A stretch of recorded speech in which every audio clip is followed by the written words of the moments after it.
pride in the panther as he glows in splendor and grace, toppling obstacles placed in the way of the progression of his race.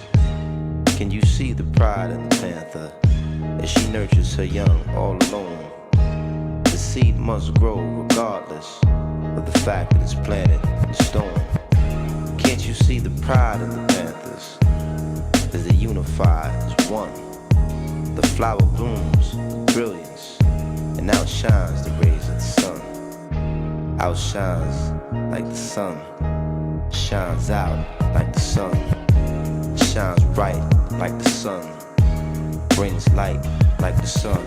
P is for power, the A for action, the NT because now is the time to get it done. See, the H is for heart and the E for effect. The all hold it down at the end for respect. Who am I, a panther? Who am I, a panther? What I got soul. What I got love. What I got pride. What I wanna be free. Raise your hands in the air if you feel like me. Who am I, a panther? Who am I, a panther? What I got soul. What I got love. What I got pride. What I wanna be free. Raise your hands in the air if you feel like me.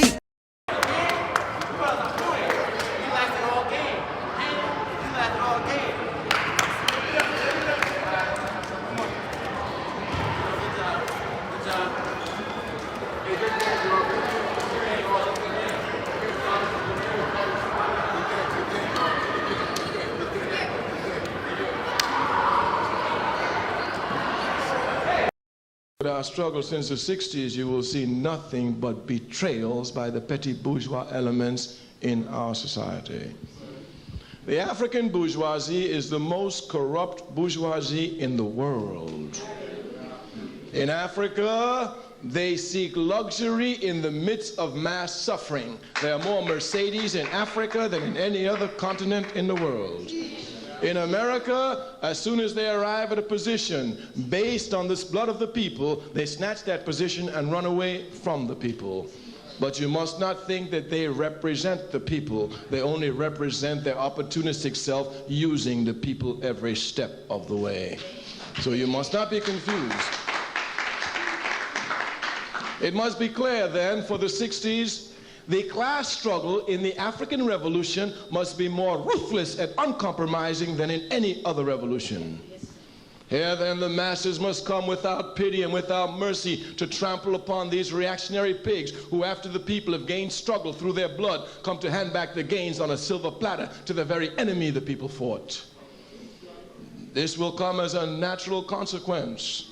The people themselves are everywhere screaming that it's time for them to deal with these reactionary pigs. Even in America, they say, our leaders must be held accountable. They're only saying here that these people must be accountable to those who made it possible for them to get there.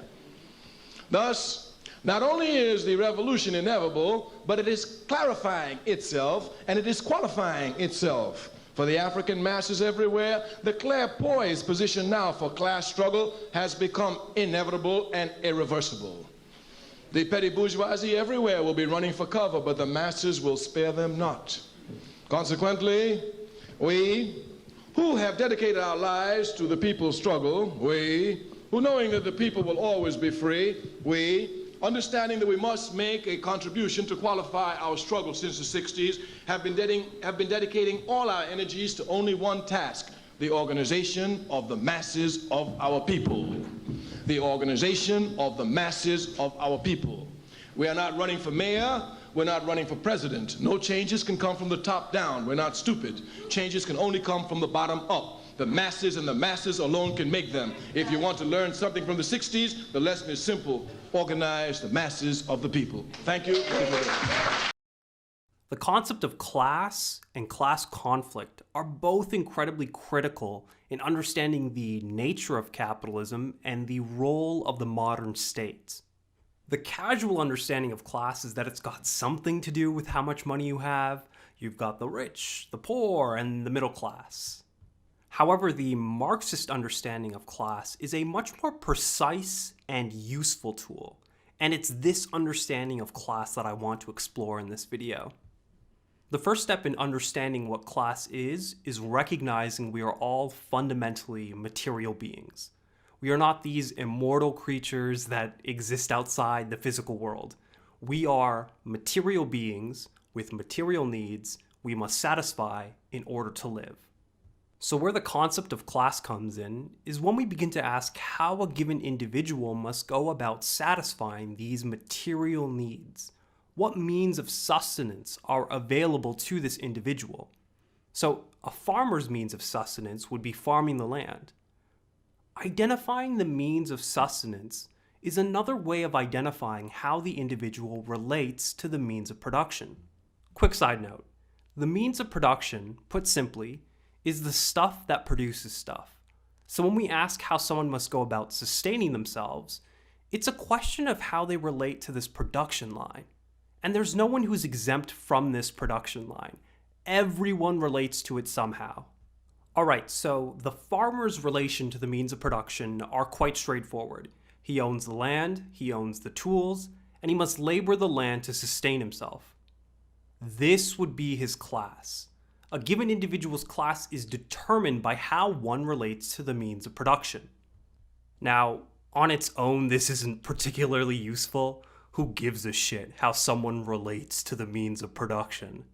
The real usefulness of this concept of class is that it gives us insight into the material interests of a given class. Let's go back to the farmer for a second. We understand their relation to the means of production. They own the tools, they own the land, etc. Understanding this, the farmer's interests become quite clear. It's in the farmer's interest for good weather, a plentiful yield, minimal pest interference, hopes his tools won't wear down too quickly, and he hopes he can preserve his yields for as long as possible. His material interests are straightforward. Now let's suppose there are 5 friends and they're all farmers. They all have the same relation to the means of production. They all own the land together, they all own the tools together, and to sustain themselves they must labor the land. So these individuals would be a part of the same class. And in being a part of the same class, their material interests are the same as well. They hope for good weather, good yield, minimal wear on tools, etc. None of their material interests are in opposition, because they have the exact same relation to the means of production. Okay, so now we're going to add a bit of complexity to this. Suppose there's a 6th individual, and we'll affectionately call him Fuckface. So Fuckface owns the tools and he owns the land. The other 5 don't own anything. All they have is their labor. Fuckface's means of sustenance, i.e. his relation to the means of production, is getting the other 5 to work his tools and land so he can eat. Fuckface occupies a different class than the others, as he has a different relation to the means of production, and thus has different and conflicting material interests. Fuckface wants to take as much of the yield as possible for himself, leaving just enough grain to sustain the other 5, but no more. The surplus grain he obtains can be used to sustain other individuals who may carry out the force needed to get the other 5 to work, or support a militia to take over more lands, etc. His material interests are to take as much of the yield as possible, whereas the 5 farmers, their interest is to keep as much of the yield as possible to reduce their workloads. The interests of Fuckface and the interests of the farmers are in conflict. It is not a cooperative relationship, but a combative one, where both classes struggle against one another. This society I've laid out is a society in conflict, and the only way to keep this society together is through the use of coercive and manipulative forces. Otherwise, this society would fall apart.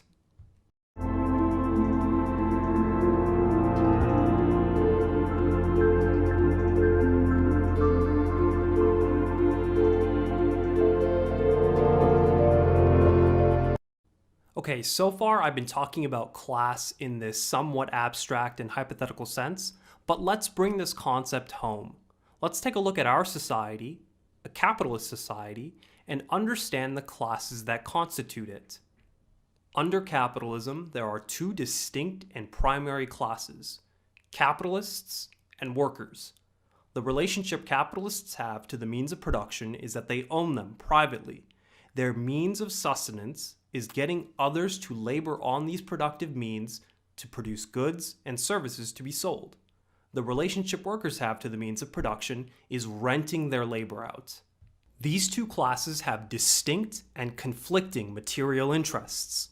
Capitalists want workers to work as hard as possible and pay them as little as possible for their labor, just enough to sustain them and propagate their race. The interests of the workers, on the other hand, is that they want to be paid as much as possible for the labor they do. These interests are in direct conflict. These classes are in direct conflict.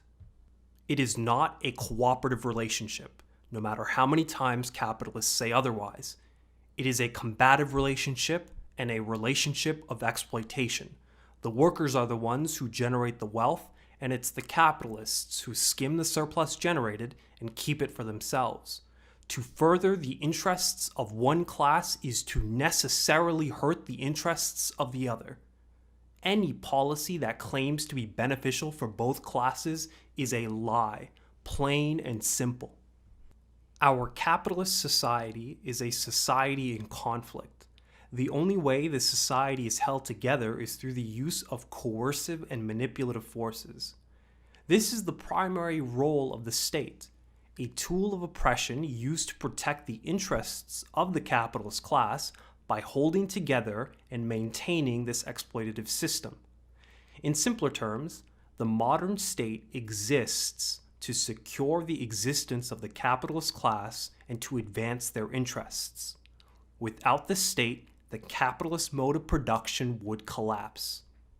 This conflict between the two classes is a conflict that cannot be resolved under capitalism, for this is the nature of capitalism. There are those who privately own the means of production, and there are those who rent themselves out.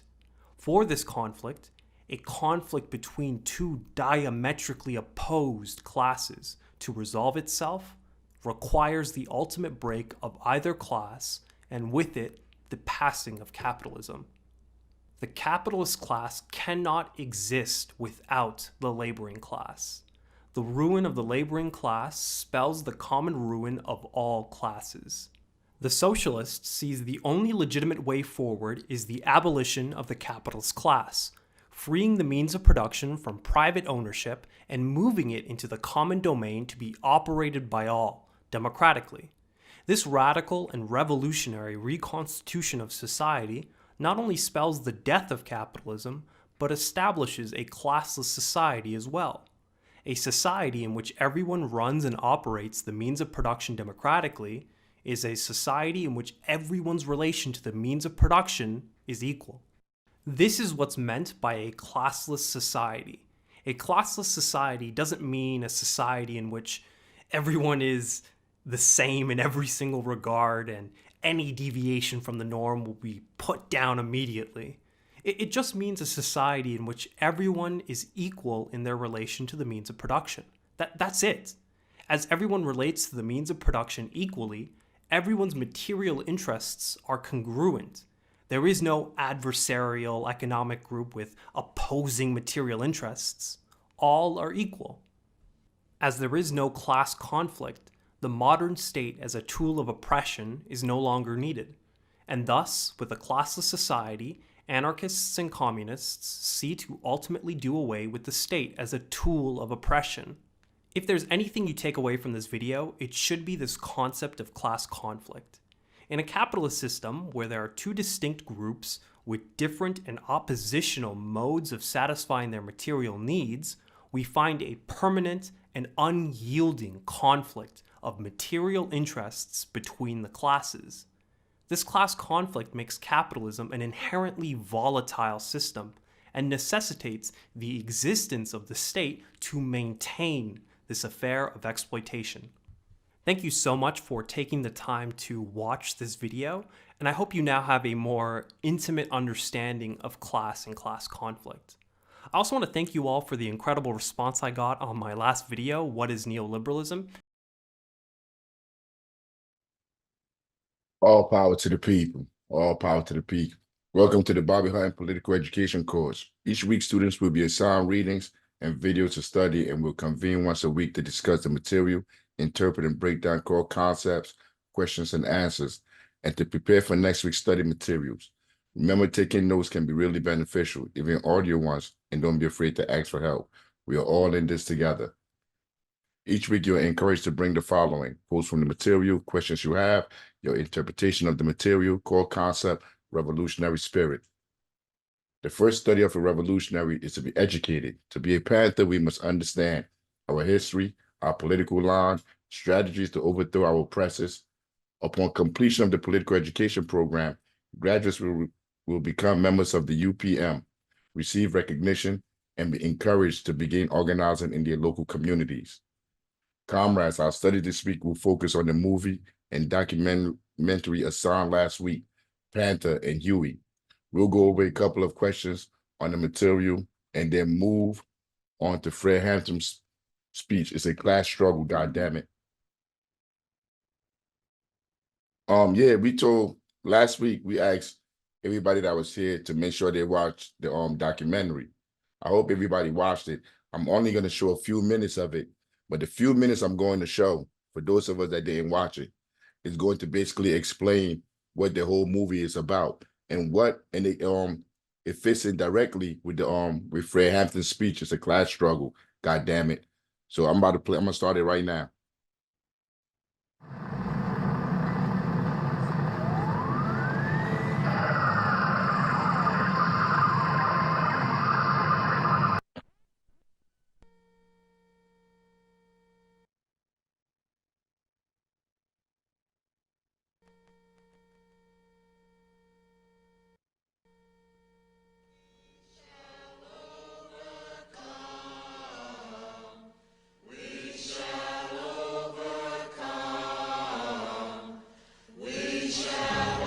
That is nothing more dangerous than to build a society with a large segment of people in that society who feel that they have no stake in it, who feel that they have nothing to lose. People who have stake in that society protect that society, but when they don't have it, they unconsciously want to destroy it. I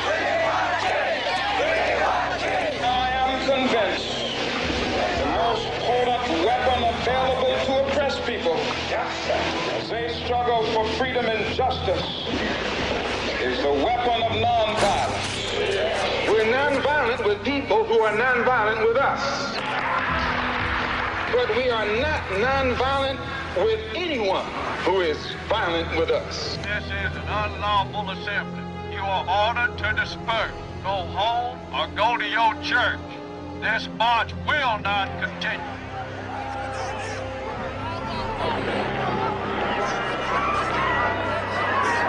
Next week, I shall ask the Congress of the United States to act, to make a commitment it has not fully made in this century to the proposition that race has no place in American life or law.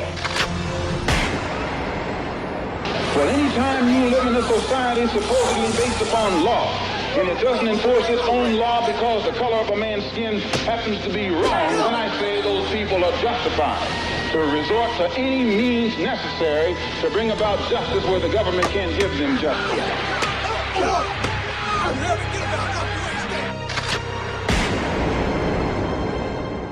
The Black Panthers. People still ask me how it all started and how things went so far. And like a lot of questions about the Panthers, there are different answers, different beginnings. What became the Black Panther Party for Self-Defense really started with two guys, Bobby Seale and Huey Newton, saying two words: defend yourselves. The story has it that they hooked up at some coffee house where Bobby was running down a line. Oh, yeah. Yeah, it's easy to see. Right on your black and white TV. Black man, blue top, red blood. Brothers watching other brothers die. Oh, my. That's the American way. Hey, what you doing? You're gonna die, black boy. Jail. The police threw them both in jail. You know, the man is convinced that his foot is an integral part of our hands. Yeah, fuck that. Dig it? Fuck that. And there they started talking about black folks ought to start standing up for themselves. No master plan, no pot to piss in, nothing like that. Just two fed up brothers. Next thing you know, bam, you got the Black Panther Party for Self-Defense. One of the first members to join was little Bobby Hutton. And that got the ball rolling.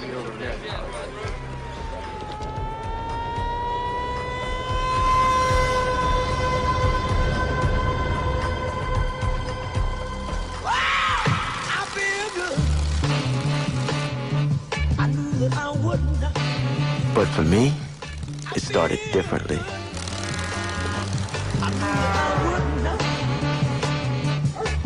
So good, so good. I got you. Wow.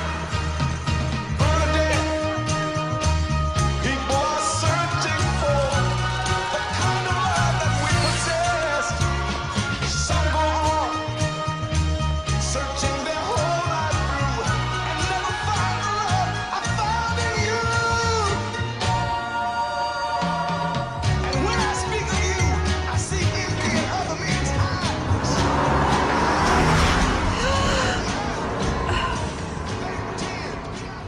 Look at you looking. What you're looking at is almost 30 years old, but this hat is brand new. Get yourself on the school, boy. Yes, ma'am. I should tell your mama on you. Little cutie pie. Hey, Luther, man, he was messing around with that white one. That's why Luther ain't with us today, so I'm gonna pour some out for Luther. Man, fuck Luther, man. He owe me $30, man. Man, you ain't gonna get that money now from Luther. I see his mother, I'm gonna give him money. You ain't gonna get it from her either. She ain't got no money. I'll take a watch. Shake it up. Shake it up. Yo, work, man, look here, man. I got the perfect gift for that sophisticated lady in your life. You know what I'm saying? Light up a flame with some solid gold instead of affection. That bag now and give you a second one half price for your wife. Come on, look at this. Oh, man. Why are you still trying to sell Hey, I don't know him. Jive ass, know him. play the ass like. Man, you done messed up. Man, get your one-eyed ass out of here. You just shut up, you tall midget, and pay me my money you owe me with this fake lighter. Time you get to school, all right? You might be a tall midget, but you mad because you can only see half the light. Yeah, I'm half a minute off your ass, too. Hi, Tiny. Get to school on time. Fine young man.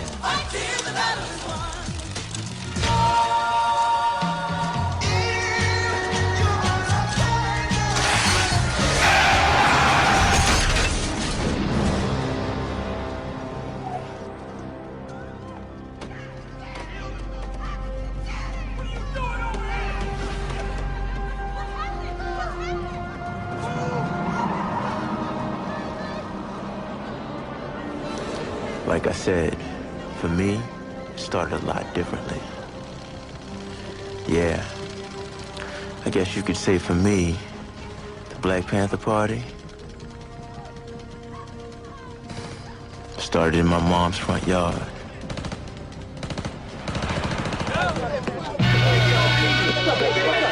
You better shoot something, baby. Oh, man, John. Oh, what you do in Vietnam? You shoot who's shoot? I shot everything in Oh, man, he ain't in the game. Now tell me, don't you find black men got anything better to do than play games? Sure I do, but your sister ain't home. Give me the damn ball, man. Yeah, take it. Thought some righteous brothers like yourselves might be able to help us out, but I guess that ain't you. Help who with what? It's your community. That's who. Now, maybe you ain't know, but another kid died today. Come on now, look, y'all, that's 3 this year. In the same spot. Damn straight. No Reverend Slocum, he's having another vigil. Put a stoplight in that corner. What I'm asking y'all is for some of you able black asses to calm down and be observers on them cops. Take down some badge numbers. They don't like pulling a whole lot of shit. Too many eyes on them. That's how y'all can help. Not by praying, but by watching. You think the police care anything about a bunch of black people praying? Now, the community's been trying to get this stoplight put in since before my mother was a virgin. That's been a long time. Now, you think City Hall really cares about a bunch of black people having another prayer vigil at some goddamn church? Not around They ain't gonna have it at church. They're gonna march to the intersection. It's gonna be a peaceful protest. Hey, my mom was at that. And I ain't fucking with no cops. They don't like us getting involved with none of that political shit. Look, some of us feel we shouldn't even interact with the white man. I mean, we are African, brother. That's right. Mother Africa's the only salvation. You look, you phony-ass bougie nigga. We ain't in Africa. We in Oakland. In Oakland, we got police brutality. We got the white man interacting his billy club upside the black man's head. That shit don't bother you. Why don't you take your skirt-wearing ass back to Africa, Uncle? What? Come on, man. Come on. We don't need none of this. Listen, we don't want to go. Go ahead. We don't want to go. Go. What about you? What about you, too? You were both there. You saw that kid. Yeah, I saw it, but, But what, man? You do live here, don't you? Yeah, I do live here. Then why don't you act like it, man? Come on. This will take a second, I promise. My mom is here. You young niggas crazy. The man ain't gonna let y'all have no say-so in shit.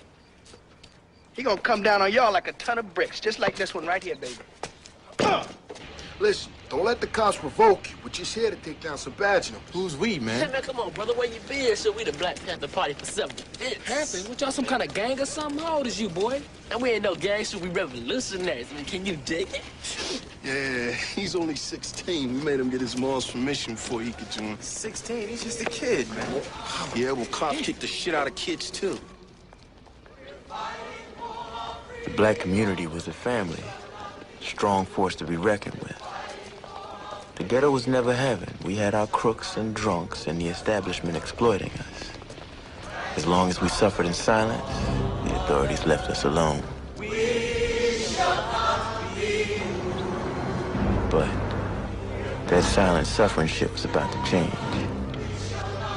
Hey, man, I thought you said all the Panthers were gonna be Hey, what you see is what you get. That's Bobby Seale. And that's Huey. Well, shit, ain't too many of you motherfuckers out there. Hey, man, it only takes a single grain of sand to move the world. What the Sam hell is this? Vigil for some picking and he got hit here. Start taking damn badge numbers, y'all. Vigil my ass. Now, listen up. You've got 30 seconds to disperse and return to your homes. Failure to do so will result in your immediate arrest.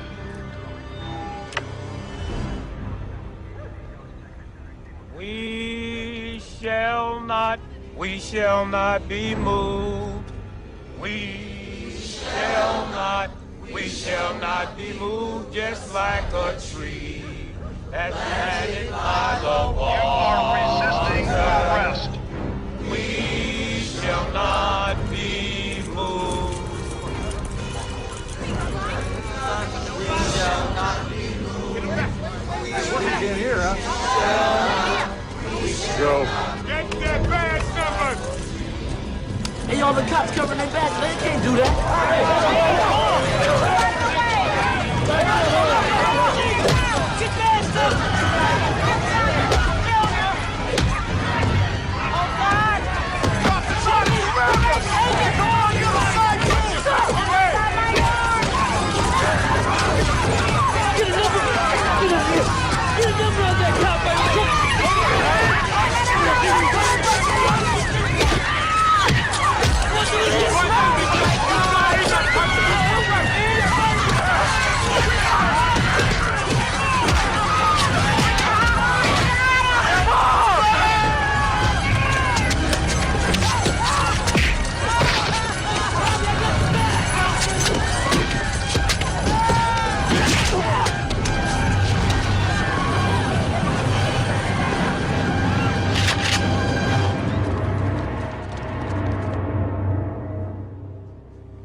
Hey, look, this observer stuff ain't working. I mean, the cops, they cover the badges, and even if we do report it, don't nothing happen. I know we need to stay disciplined, man. But I ain't joined this motherfucker just to get my ass kicked. We must turn the other cheek, brothers. Remember, the meek shall inherit the earth. Wait, hold, look, what we need to do is pray for their forgiveness. They know not what they do. Hey, no offense, Reverend, but they've been practicing on us for 400 years. I think they know exactly what they're doing. Amen to that. Brother Malcolm said we need to stop singing and start swinging. Hey, y'all can rant and rave, but it's the police who got the gun, man. Shit, if black folks had guns, we'd probably shoot each other with it. Lord, why don't they show us no respect? Because they don't have to. They think they can brutalize us and lock us up without a jury of our peers because we're ignorant to the laws. What we need to do is organize, keep our shit correct, and exercise our constitutional right as citizens to defend ourselves and arm ourselves. Then, if they try to brutalize us or violate our rights, man, we got a right and means to defend ourselves. What the hell the boy saying? The man said we can carry guns. It's legal. That's right. So, what y'all gonna get guns and shoot cops? I mean... No, it ain't about shooting cops. It's about getting a man's attention and showing our community that we ain't got to take this shit no more. You see what I'm saying? That's what I'm talking about. The establishment, it don't listen when we sing, pray, or beg. But believe me, they see some disciplined brothers with guns, they're gonna pay attention fast. They're gonna know that the Black Panther Party for Self-Defense is serious about defending the rights of our people. Dig it. All power to the people. All power to the people. All power to the people. Free at last, my brothers and sisters. God has delivered us from the lion's den. Reverend, we black where we started, and we still ain't got us a stoplight. As the good Reverend says, God helps those that help themselves. We'll be our own stoplight. Y'all need a hot meal and a hot bath. My check is. How's Mom? Learn through observation and participation. Yes.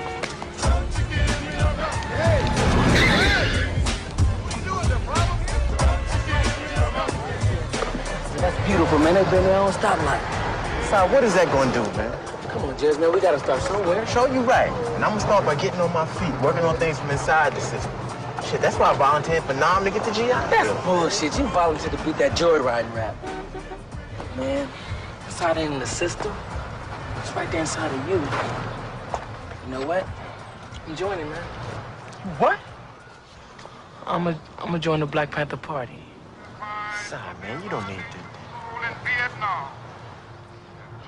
You be careful then, bro. A conscientious objection. And I say this morning that it is my... Oh, my God.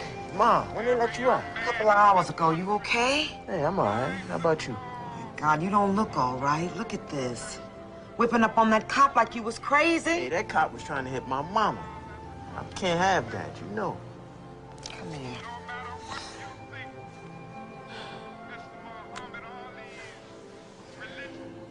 Oh, what would your daddy say? Both of us locked up in prison, like two jailbirds. I don't know. They're all power to the people. I don't even want to cut it off. I mean, because I want to watch it. Du Bois said all art is propaganda. And the propaganda that you consume helps you to be able to analyze the society that you live in. In those, I think that was 12 minutes. In that 12-minute clip, they talked about a whole bunch of different strategies, attempts for Black people to try to get some leverage, to try to get a foothold in the society, in which all of them we've seen that fail. They even, like in that last part, where you saw them helping people cross the street, we talked about that in our last class. Basically, if the state, if the government is not going to do what they need to do to keep the community safe, it's up to us. It's up to the individuals in the community to make that phenomenon work in a desired form. Basically, go out there and you be the crosses.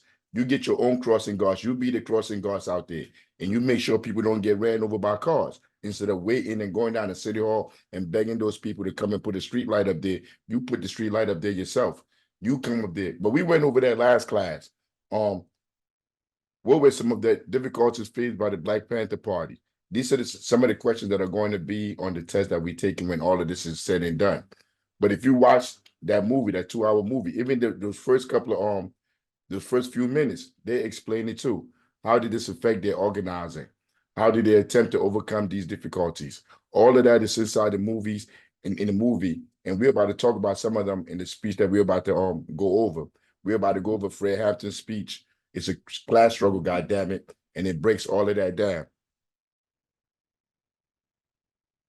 It's a class struggle, goddammit, Fred Hampton. So now we'll get down to business. First of all, about what some people call the trial. We call it a hecatomb. We call it a hecatomb. That's spelled Hecatomb. And I know there's enough dictionaries floating around up here to probably fill the room up. So you can check that out. It means a sacrifice. It usually means a sacrifice of an animal. So we'll like you if you like to do that. So people ask you, have you been to the trial? Tell them that you've been down or heard about the hecatomb, because that's what it is. It's a public sacrifice. It's a situation where they're trying to unjustly, illegally try our chairman. We look at it as a 1969 manifestation of the Dred Scott decision. We look at Chairman Bobby as being manifestation of Dred Scott in 1857. And we look at Judge Huffman as being a manifestation of Judge Taney in 1857. Because in 1857, Dred Scott was a Negro, a former slave. He was still a slave because we are slaves who went into court and eventually had some type of misunderstanding about what he was in American society, where he fit in. So he went to Supreme Court to have Judge Taney answer him and try to clear up some mistaken ideas that he had floating around in his little old head. And Judge Taney did just that. Judge Taney explained to him very clearly that, nigga, you're nobody, you're property, you're a slave. That the system, the legal system, the judicial system, all types of systems that are functioning in America today was set up long before you got here, brother. Because we brought you over to make money, to keep what we've got going. These avaricious, greedy businessmen, to keep what we've got going on. And Dred Scott couldn't understand this. There was a big rebuttal. And at that time, Judge Taney made a statement that has become famous. And that statement, maybe not in the same words, but through actions and through social practice, is being manifested down at the new Reichstag building at Jackson and Dearborn. It's being manifested through Judge Huffman by saying the same thing that Judge Taney said in 1857 when he told Dred Scott, nigga, a black man in America has no rights, which a white man is bound to respect. And that's the same thing that Judge Huffman is telling our chairman every day. And we understand, you know, a lot of people have hangups with the party because the party talks about a class struggle. And the people that have those hangups are opportunists and cowards and individualists and everything that's anything but revolutionary. And they use these things as an excuse to justify and to alibi and to bonify their lack of participation in the real revolutionary struggle. So they say, well, I can't dig the Panther Party because the Panthers, they're engrossed with dealing with oppressive country radicals or white people or hunkies or what have you. They say these are some of the excuses that I use to negate really why I am not in the struggle. We got a lot of answers for those people. First of all, we say primarily that the priority of this struggle is class, that Marx and Lenin and Che Guevara and Mao Zedong and anybody else that has ever said or knew or practiced anything about revolution always said that revolution is a class struggle. It was one class, the oppressed, those other class, the oppressor, and it's got to be a universal fact. Those that don't admit to that are those that don't want to get involved in the revolution because they know that as long as they're dealing with a race thing, they'll never be involved in the revolution. They can talk about numbers. They can hang you up in many, many ways. But as soon as you start talking about class, then you got to start talking about some guns. And that's what the party had to do. When the party started to talk about class struggle, we found that we had to start talking about some guns. We never negated the fact that there was racism in America. But we say that when the byproduct, what comes off of racism, that capitalism comes first and next is racism. That when they brought slaves over here, it was to take money. So first the idea came that we want to make money. Then the slaves came in order to make that money. That means that capitalism had to, through historical fact, racism had to come from capitalism. It had to be capitalism first, and racism was the byproduct of that. Anybody that doesn't admit that is showing through their non-admittance, that their non-participation in the struggle, that all they are people who fail to make commitment. And the only thing that they have going for them is the education that they receive in these institutions. Education enough to teach them some alibis and teach them that you've got to be black and you got to change your name. And that's crazy. The Minister of Education of the party, Raymond Messiah Hewitt, and Chief of Staff, David Hilliard, just got back from Africa visiting Edris Cleaver. And they say niggas over there never will be wearing the type of garb that some of these Africanized fools over here wear. They're wearing rags, or either they're wearing nothing. And if you want to dress like some African people, then you ought to dress like the Angolans or the people in Mozambique. These are people that are doing something. You need to dress like people that are in liberation struggles. But nah, you don't want to get that Africanized, because as soon as you have to dress like somebody from Angola or Mozambique, then after you put on whatever you put on, and it can be anything from rags to something from Saks Fifth Avenue, you've got to put on some bandoliers and some AR-15s and some 38s. You've got to put some Smith & Wesson and some Colt 45s, because that's what they're wearing in Mozambique. And any nigga that runs around here telling you that when your hair's long and you got a dashiki on and you got bobos and all these sandals and all this type of action, then you're a revolutionary, and nobody that doesn't look like you, he's not, that man has to be out of his mind. Because we know that political power doesn't flow from the sleeves of a dashiki. We know political power flows from the barrel of a gun. And that's true. It has to be true. We know that in order to be able to talk about power, that what you've got to be able to talk about is the ability to control and define phenomena and make it act in a desired manner. That means that if you can't control and define phenomena and make it act in a desired manner, then you don't even have any dealings with power.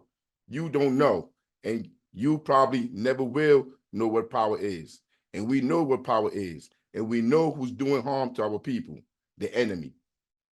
And everybody wants to talk about the pork chops. We'll tell you in a minute. The pigs don't want you to get black. They don't want you to get no black studies program. They don't want you to wear dashikis. They don't want you to learn about the motherland and what roots to eat off the ground. They don't want that, because as soon as you get that, as soon as you go back 11th century culture, you'll be all right. Check the people who went back to 11th century culture. Check the people that are wearing dashikis and bobos and think that that's going to free them. Check all of these people, find out where they are located, and find out the addresses of their office. Write them a letter and ask them if in the last year, how many times their office has been attacked. And then write any Black Panther party anywhere in the United States of America, anywhere in Babylon, and ask them how many times the pigs have attacked them. Then when you get your estimation of both of them, then you figure out what the pigs don't like. That's when you figure out what the pigs don't like. We've been attacked 3 times since June. We know what pigs don't like.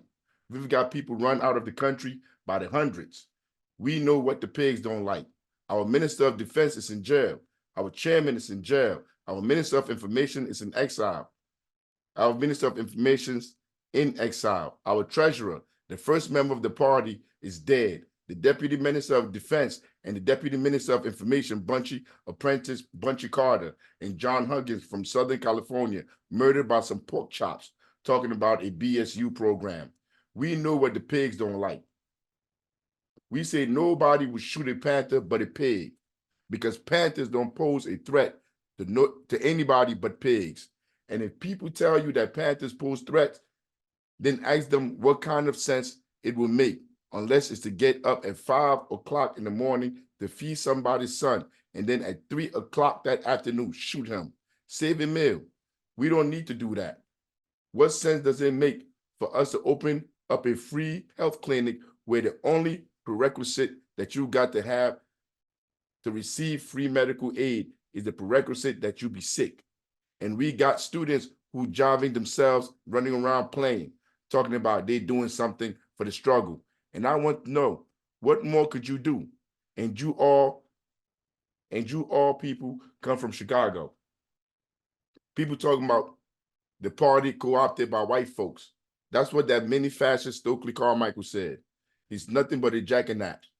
As far as I'm concerned, he's a jackanapes, because I've been knowing him for years, and that's all he could be. If he go around murder mounting the Black Panther Party, if If we're co-opted by white people, then check the location of our offices. Our breakfast program, our free health clinic is opening probably this Sunday at 16th and Springfield. Now, does everybody know where 16th and Springfield is at?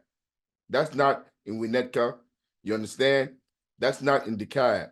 That's in Babylon. That's in the heart of Babylon, brothers and sisters. And that free health clinic was put there because we know where the problem is at. We know that Black people are most oppressed. And if we didn't know that, then why the hell would we be running around talking about the Black liberation struggle has to be vanguard for all liberation struggles? If there's ever going to be any liberation in the mother country, ever going to be any liberation in the colony, then we got to be liberated by the leadership of the Black Panther Party and the Black liberation struggle. We don't negate that fact. We're not hung up in anybody not a Panther.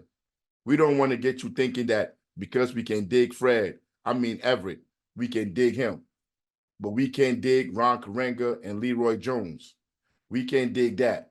We can't see any social practice on the part of them brothers. We know that they both have names longer than my arm, and both of them supposed to be intelligent and so smart. And that's the problem right now. Before I go on to the next slide, everybody knows who Ron Karenga is. If you don't, Google him. But Leroy Jones is Samiri Baraka, the father of Roz Baraka, the mayor of Newark, New Jersey. I'll leave that right there. I'm going to go on. We're talking about destroying the system, and they have hangups doing that because they're constantly buying property within the system. And it's kind of hard to burn up on Tuesday what you bought last Monday. So basically what he's saying is, like, these people talking revolutionary talk, but they're invested in capitalism. In Mary Baraka, Ron Karenga, they're talking all this Black power stuff, but they're buying up property in under capitalism. So they're not trying to overturn the system or bring about a revolution because they're invested in the revolution. Because they're a bunch of unrepentant capitalists. Yeah, there you go. You're talking about it right here. Because they're a bunch of unrepentant capitalists. They will never repent, and they know better. We try to make excuses for them. Maybe they'll have to go through stages, Fred. No, that's not it, because they're much older than we are. I'm 21. We're all young. So stages, they don't went through them. Ron Karenga has more degrees than a thermometer. That's right. He has more degrees than a thermometer and continues to do what he's doing. And how do they fool you? Because they pick the leaders they want. And they put those people up there and portray them as being your leaders, when in fact, they're leaders of nobody. But the people he's talking about imperialism, the people that control their campaign coffers, that give them money for them to run for office, the real capitalists. They control the politicians. They put the politicians, they put all these celebrities, all these people in position for us to hear them, hear their propaganda, and internalize it. If we call the oppressed apologists, no, my bad. We call the oppressed apologists, because after something's happened, all they can do is apologize for it. Look in the papers. Now they're drawing pictures of the chairman chained and gagged.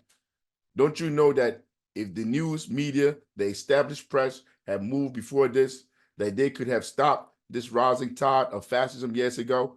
But they endorsed, they joined, they supported what fascists were doing at the time.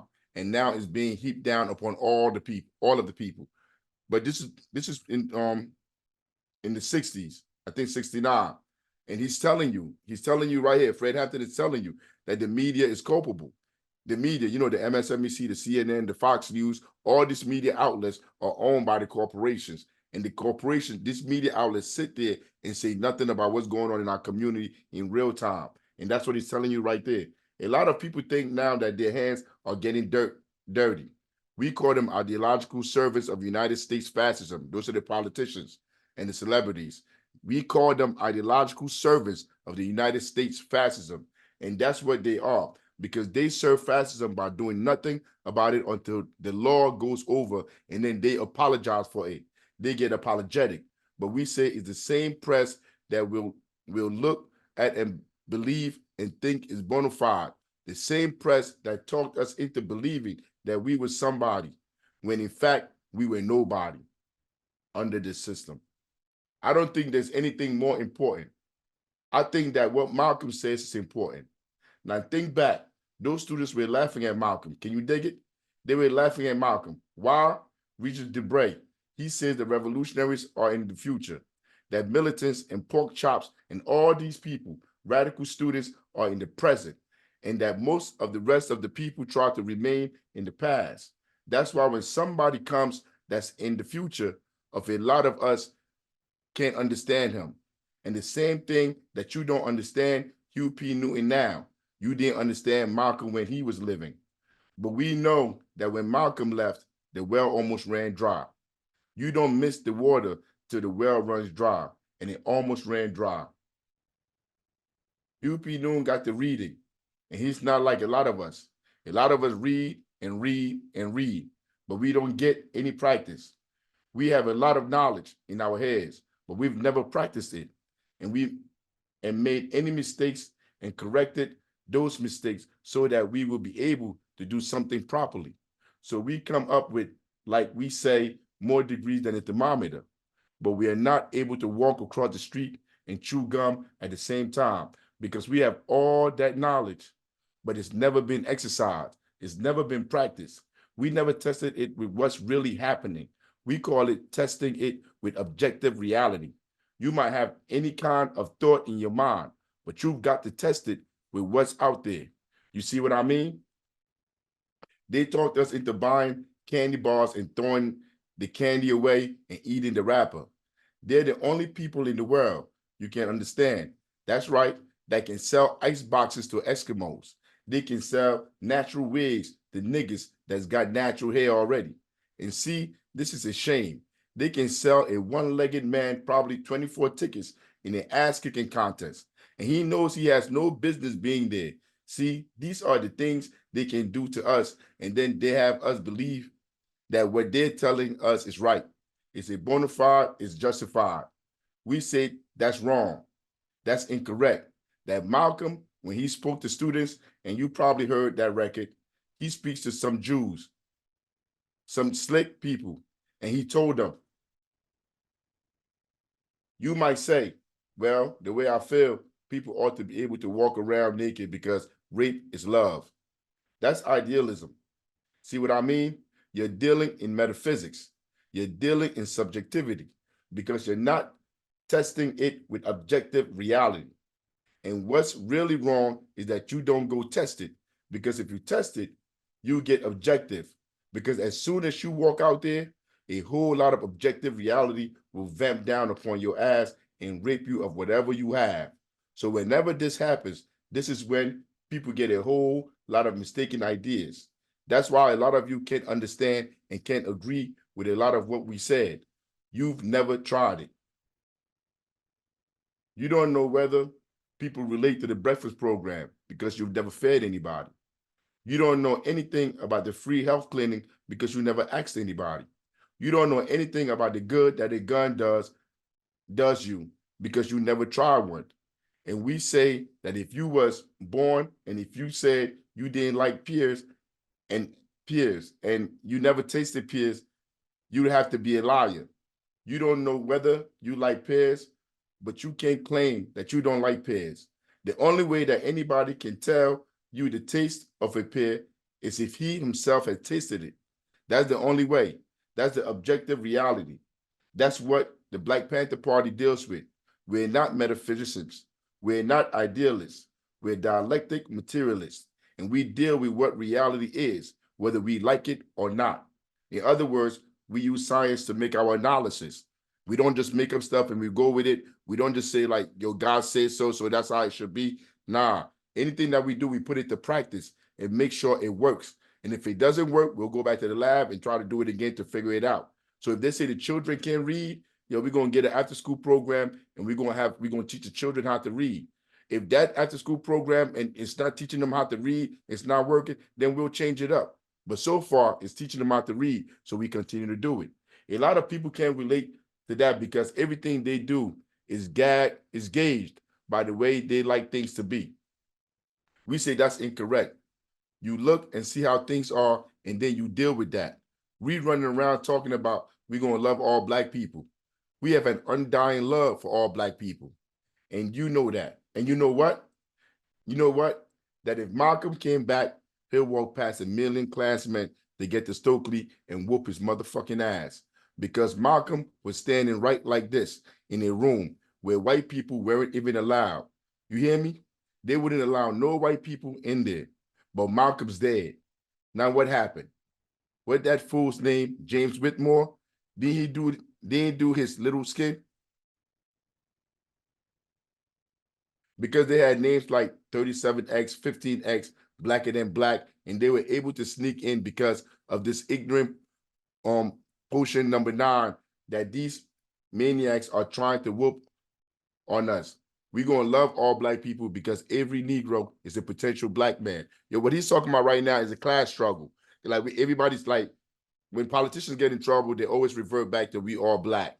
I mean, and he's saying like, yo, there's a class struggle. I mean, they're more loyal to the class than they're loyal to our blackness. And he's saying the people that killed Malcolm was black. Like we keep talking about racism, but we cannot ignore the class dynamic in our culture. The man that testified against Chairman Bobby in the conspiracy trial down in Chicago was a black man. The man that has Chairman Bobby on the murder trial in Connecticut is a black man. The man who murdered Malcolm X is a black man. The judge that denied Eldridge Cleaver bond after a white man had granted him bond, a nigger who investigated on his own and said, nigger, I don't think you ought to be on the street, was a black man. You know who that black man was? That's me saying that. Thurgood Marshall. You know the Thurgood Marshall that they tell us to celebrate when we was going to school? Like these people, these institutionalists, these class traitors. I mean, these are the people that the system gave us to worship, to look at as people to model ourselves after. Thurgood Marshall, Thurgood No Good Marshall, that the NAACP put in. That's one of the things about sitting in and dying in and waiting in and crying in got us. If Thurgood Marshall hadn't been there, then Eldridge Cleaver would probably still be here with the people. He's a nigger, a bootlicker, a tonto, a jackanapes. You understand? Going, I don't think you should be on the streets. And we running around letting niggas tell us we got to love all black people. You heard about that conspiracy trial on the West Side that they were able to win with Doug Andrews and Fat Crawford when they had the big burn on the West Side in the Martin Luther King riot. Ask some brothers, what's wrong with you, brothers and sisters? Ask them, was that a white man? No, because Doug and they criticize us for our liberal stand. They call it liberal. So they let nobody in their hood but black people. But they didn't know. Anybody ever hear about Gloves on the south side of Chicago? He's not white. Glove Davis was later on one of the Chicago policemen that participated in Fred's assassination.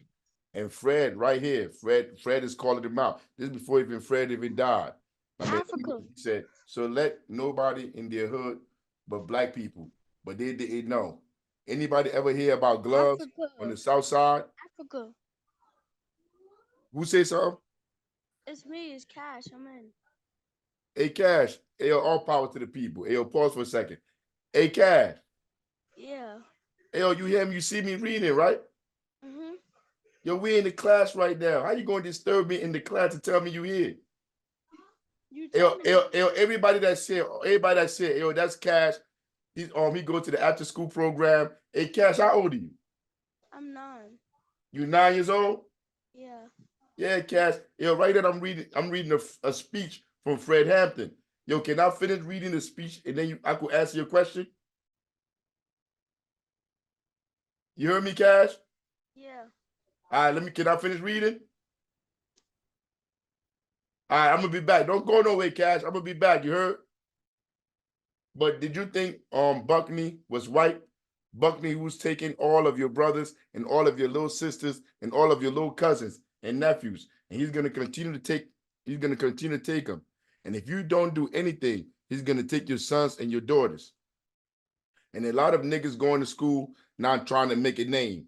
We don't hear nobody running around talking about I'm Benedict Arnold III, because Benedict Arnold's children don't want to talk about they're his children. You hear people talking about they might be Patrick Henry's children. People that stood up and said give me liberty or give me death. Or Paul Revere's cousin. Paul Revere said, get your guns. The British are coming. The British were the police. Huey said, get your guns. The pigs are coming. Same thing.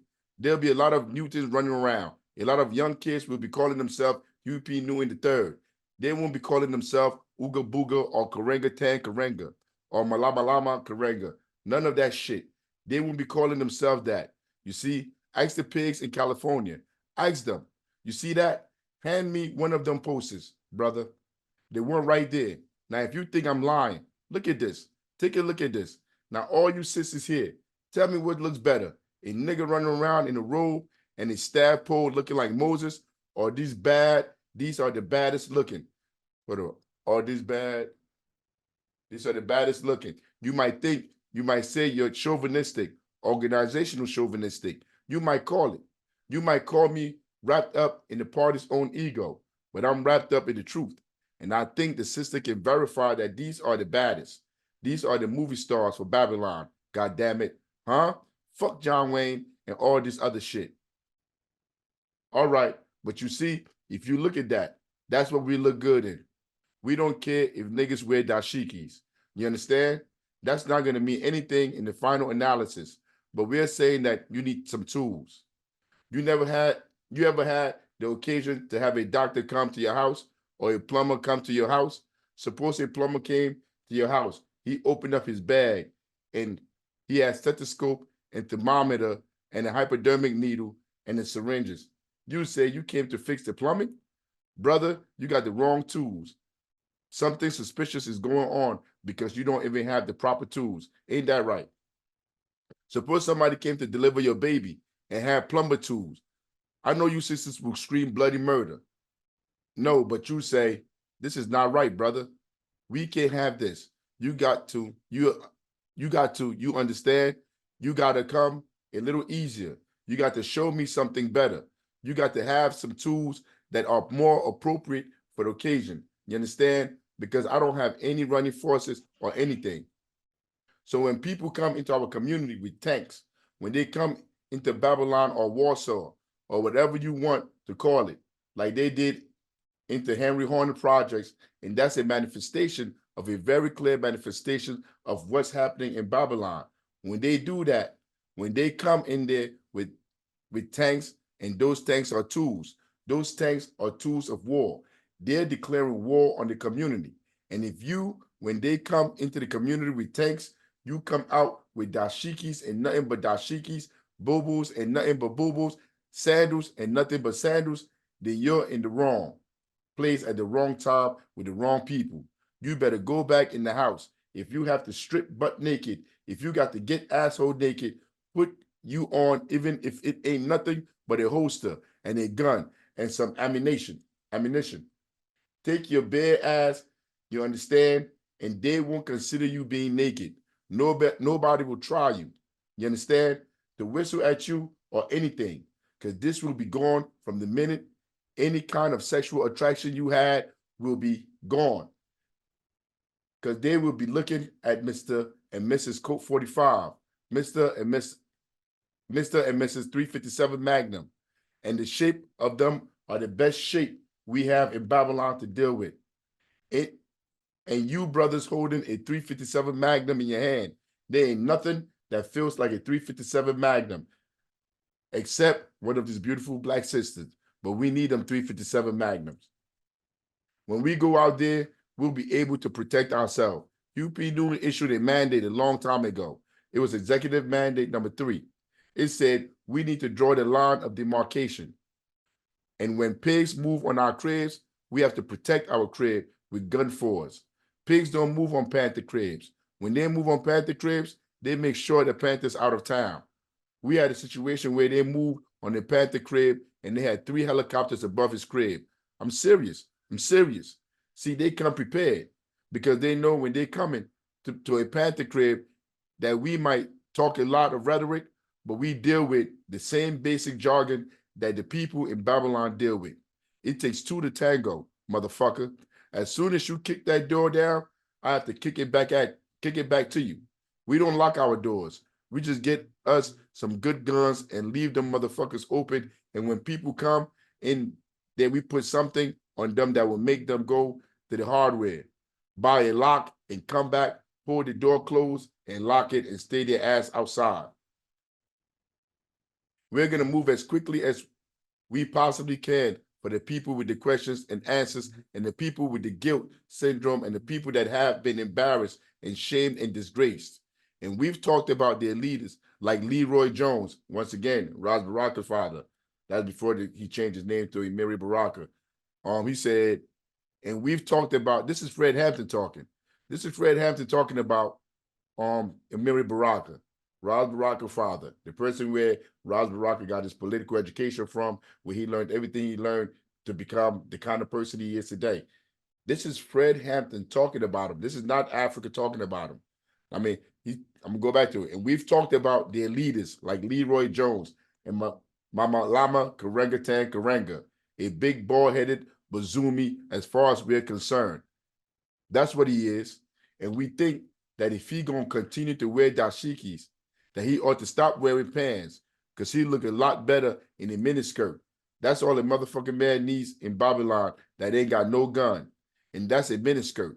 And maybe he can trick his way out of something because he's not going to shoot his way out of nothing.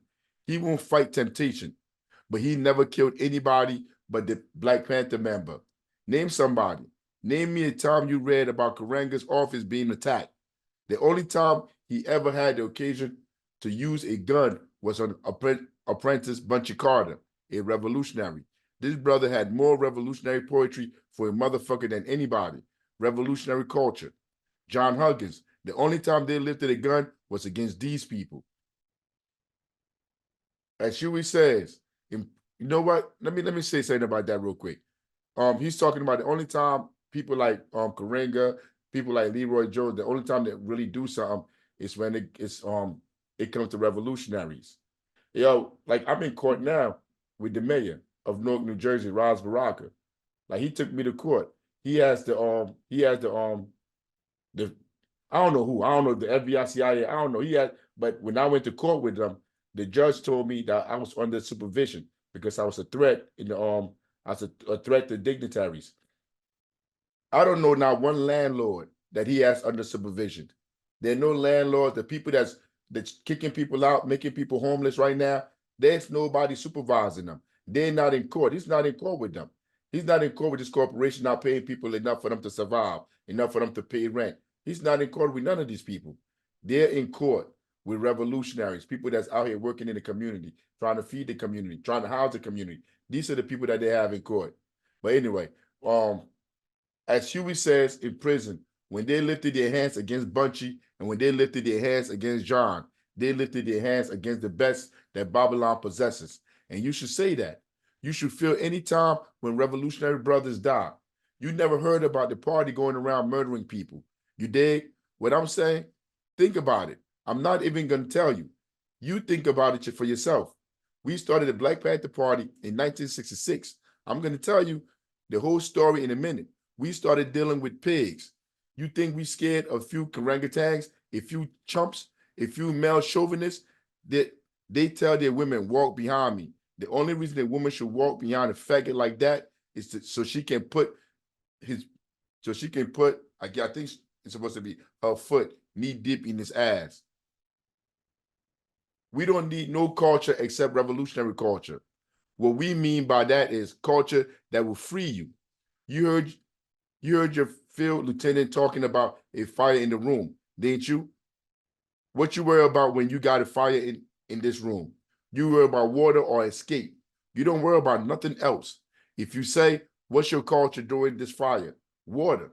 That's my culture, brother. That's my culture. Because culture's a thing that keeps you. What's your politics? Escape and water. What's your education? Escape and water. When people ask us about our culture, we say our culture's guns, baby. Our culture's revolutionary art, like that. And when you see those two brothers who picked up them guns and went out into Babylon in 66, when a lot of us were scared to do anything except lock ourselves up in the closet and listen to Coltrane, ain't that something for whooping a motherfucker's ass? and this turned us on, and this made us black enough that we were bad. Then this made us black enough to get out and launch a blanket indictment at the murder mountain rest of the black people. Nigga, you ain't got no natural. Nigga, how come you name ain't changed? Ask the pigs in California. Ask them, who do you fear most? Ron Malema Karenga or Huey P. Newton? Who is named after a demagogic, lying politician, Huey P. Long? And pigs don't care about that because you don't have to call. If your shotgun's a Browning, you don't have to give it no African name because believe me, it shoots the same. You understand? It shoots the same. Right. Changing your name is not going to change our set of arrangements.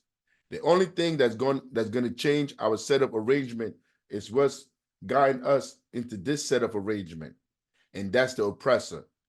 And it's on 3 stages. We call it 3 in 1. Avaricious, greedy businessman. Side note, that's the capitalist class. Avaricious, greedy businessman. He said it's three stages, three in 1.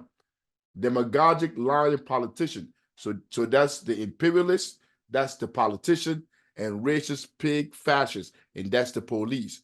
Those are the enemies of the people right there. He's telling you right there, avaricious, greedy businessman, capitalism, demagogic, lying politicians, and racist, pig, fascist, reactionary cops. That's the cops, that's the police. Until you deal with those 3 things, then your set of arrangements will remain the same.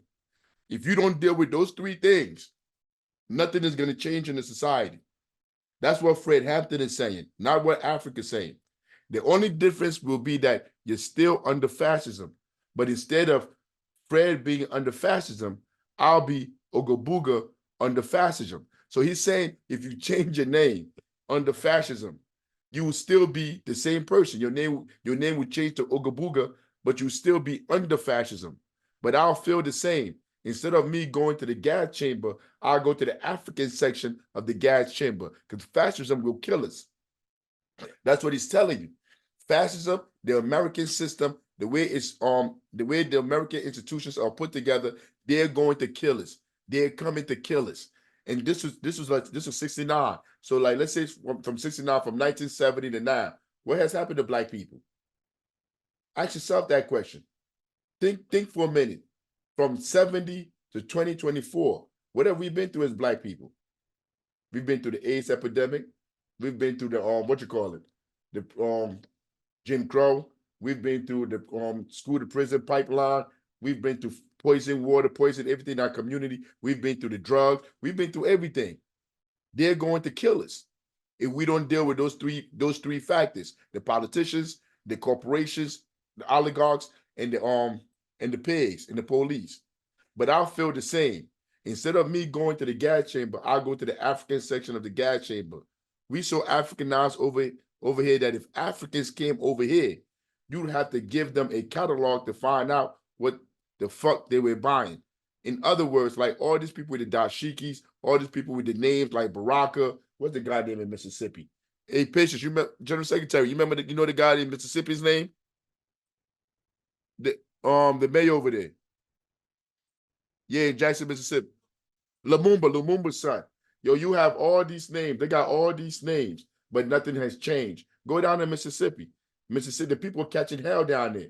But you have these class traders in position of power doing nothing for the people. We so Africanized over here that if Africans came over here, you'd have to give them a catalog to find out what the fuck they were buying. Because even though all these people got all these African names, they still ain't shit but assimilationist class traders. That's right. You have to give them a catalog to find out what the fuck they were buying. You got posters and pictures and names. We're naming things and naming ourselves names they never even heard of. And we all call ourselves Africanized. And ain't nothing, and ain't that something. You understand? If you're a racist, let me tell you something. Or if you're a reactionary nationalist, white folks, reactionary nationalist. I'll leave that. Let me see. Let me keep going. White folks run it. Go to South Africa and ask them, Go ahead. Remember, this is during apartheid when he's saying go to Africa, South Africa and ask them. The white people was running everything there. They were under apartheid. If you want an example of cultural nationalism, the best one I can give you is Papa Doc. Cultural nationalism. Remember the words that he's using. Cultural nationalism is basically like you talk about black culture, this, black culture, that, black, but you're still a capitalist at heart. So you're just talking black, but your actions are really capitalist imperialist. And the best one I can give you is Papa Doc Duvalier in Haiti.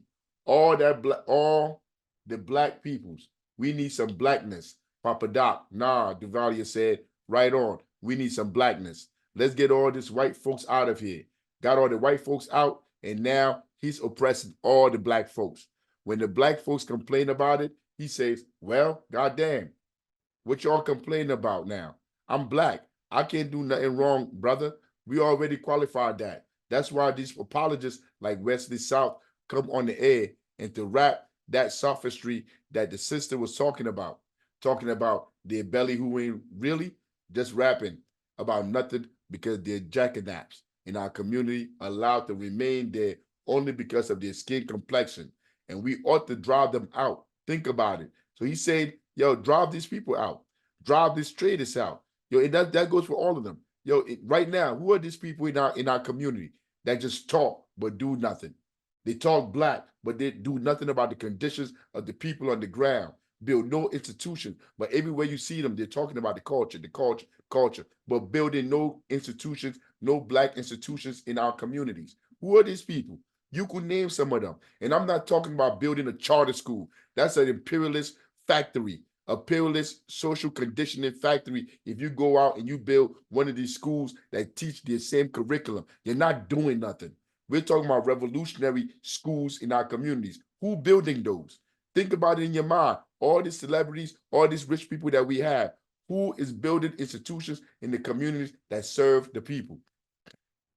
You've got Bobby Seale chained and gagged at the federal building. You've got James and Michael Soto, who was murdered in 2 days. By the way, for all you white folks who claim you're radicals, that claim you're going to support the party, we move in and we are saying there's no better.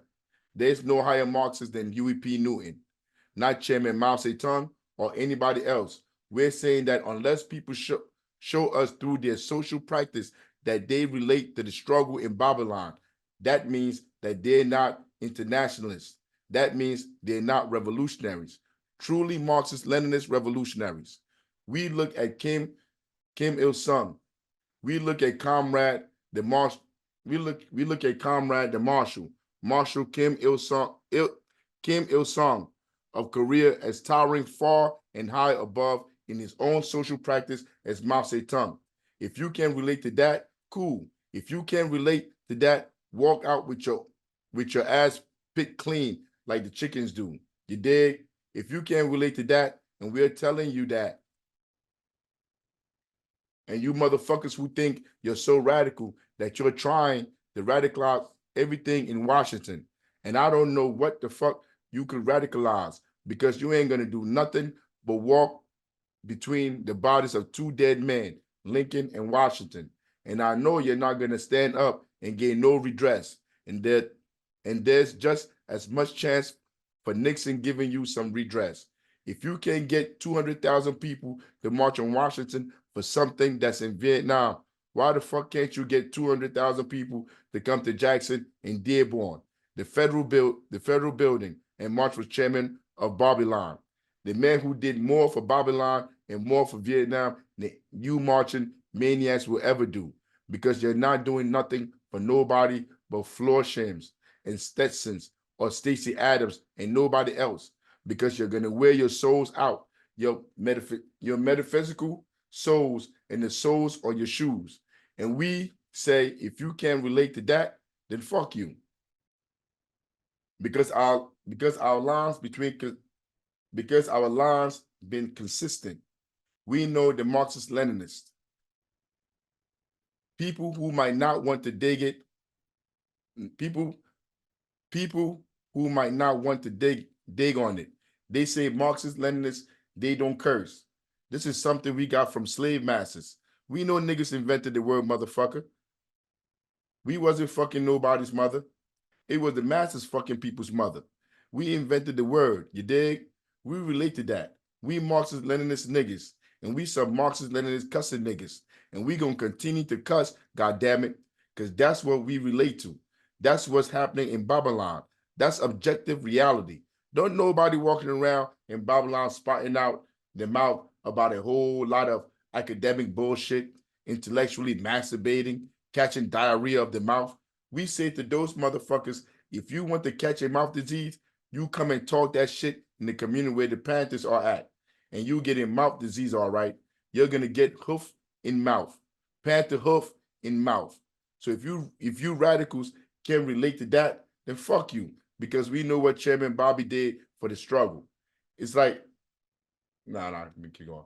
And we know that the people in Vietnam, they know that peace, just like Huey P. Newton tells about our motto, that we are the advocates of the abolition of war. We do not want war, but we understand that war can only be abolished through war. That in order to put down the gun, make a man get rid of the gun, it is necessary to pick up a gun. And you motherfuckers that's for peace in Vietnam, the Black Panther Party is for victory in Vietnam. We say that they're aggressors. They're a bunch of lackey running dogs, that they're imperialists. They're a bunch of Wall Street warmongers, and they need to be driven out of there. And he's talking about the United States of America. They're the warmongers, and they need to be driven out of Vietnam. I mean, and the only way that liberation of the oppressed people of Vietnam or oppressed people of Babylon freedom can be founded, it has to be founded on the land that is fertilized by the bones and the blood of this aggressive pig dogs that come into our communities and occupy our communities like troops occupy a foreign territory and go into Vietnam and fight, struggle relentlessly against the people in Vietnam that have a right to self-determination. We don't care whether anybody like it or not. That's our line. It's a Marxist-Leninist line. It's consistent. It's going to remain that way, and it's been that way. If you can't get 200,000 people to come see about Bobby, then we say you're counter-revolutionary. That what you're doing is you're taking some kind of route from DeKalb where you're going to get to Vietnam without even passing the Henry Honda projects on the west side of Chicago. That's impossible. You think Vietnam is bad? Check the laws. In Vietnam, if you lose one son, they'll allow you to keep the other one. They say, here, mother dear, hold him tight. He can stay at home. You understand? If you have two in there and one dies, they'll ship him back. They'll ship him back and get him out of the war where there'll be no chance of him dying, because, miss, this war is not going to take both of your sons. And then you're marching on this cruel war in Washington. All you radicals, and what about Miss Soto, who lost 2 sons in 1 week? That proves to us through historical fact that Babylon is worse than Vietnam. We need to have some moratoriums on the Black community in Babylon and all oppressed communities in Babylon. And Charles Jackson from Algeld Gardens last week, a 14-year-old boy throwing rocks. The pigs told him to halt, and the motherfucker shot and murdered him. Murdered him in cold blood. And then you motherfuckers got the nerve to go tramping off to Washington, marching between 2 dead motherfuckers. The Panther Party is going to criticize you motherfuckers. We're going to criticize you out open because we believe in mass revolutionary criticism. We're going to tell you that you're wrong because we done had a lot of criticism leveled at us for fucking around with you. You will either be part of the problem or you're going to be part of the solution. And if we find out you motherfuckers is part of the problem, we're going to start turning the guns on you crazy motherfuckers. And he's talking about other Black people. He's talking about other Black people. I mean, like, yo, we talking about the hell we catching here. Yo, at first, the first thing we must deal with is the traitors amongst us. The people who are not leaders, that we running around here believing are leaders, that are telling us to go vote for Biden, that are telling us to go vote for either Democratic or Republican Party under an imperialist social structure.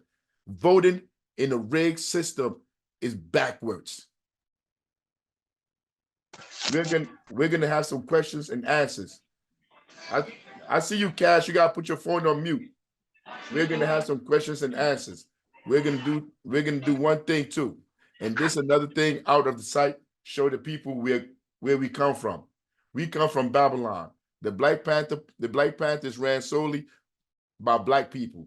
If you get a chance, I don't think it's gonna be this Sunday, but we taped this Sunday and shown the next Sunday.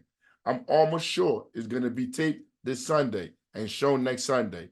There'll be a big roundtable discussion that's gonna be on for Blacks only. Any of you can check the thing. I think it's supposed to say, but this how y'all gotta remember. This speech is taken from Fred Hampton speaking live. So like the way that they cut it down, like they got the slang and all of that, how he was talking. I mean, it's a little bit rough for me to put it together, but I'm trying. Any of you can check the thing and see what it is. And then either myself or Shaka will be there. We'll be presenting the Black Panther Party. And if you get a chance, why don't you look at it? If you want to do something for me, we would like to do something for Chairman Bobby. If you just clap your hands for me, that is what we call, you don't have to clap too loud. This is what we call the People's Beat.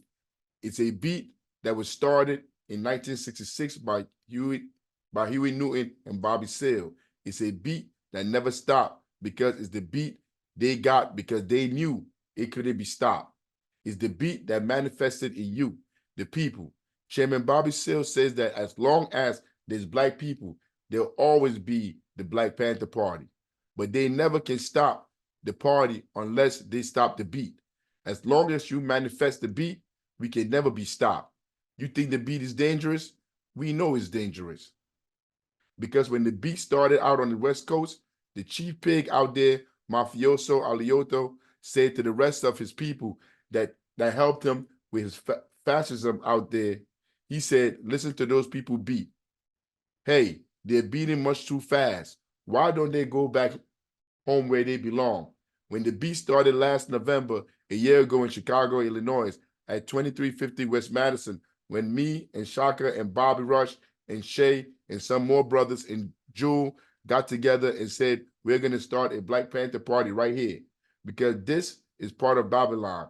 The party exists right here too.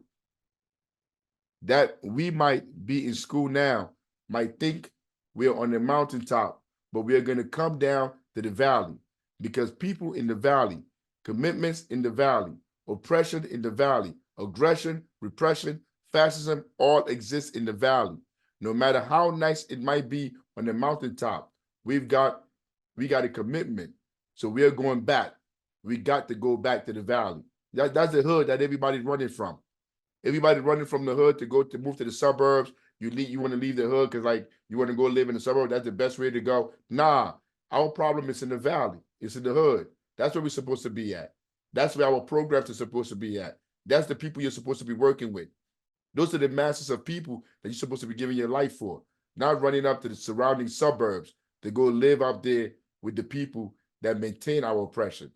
And when we did that, even Daly and Henneran and Judge, we call him Adolf Hitler Hoffman, the chief fascist who knows the art of tapista, the art of Mussolini was supposed to have mastered.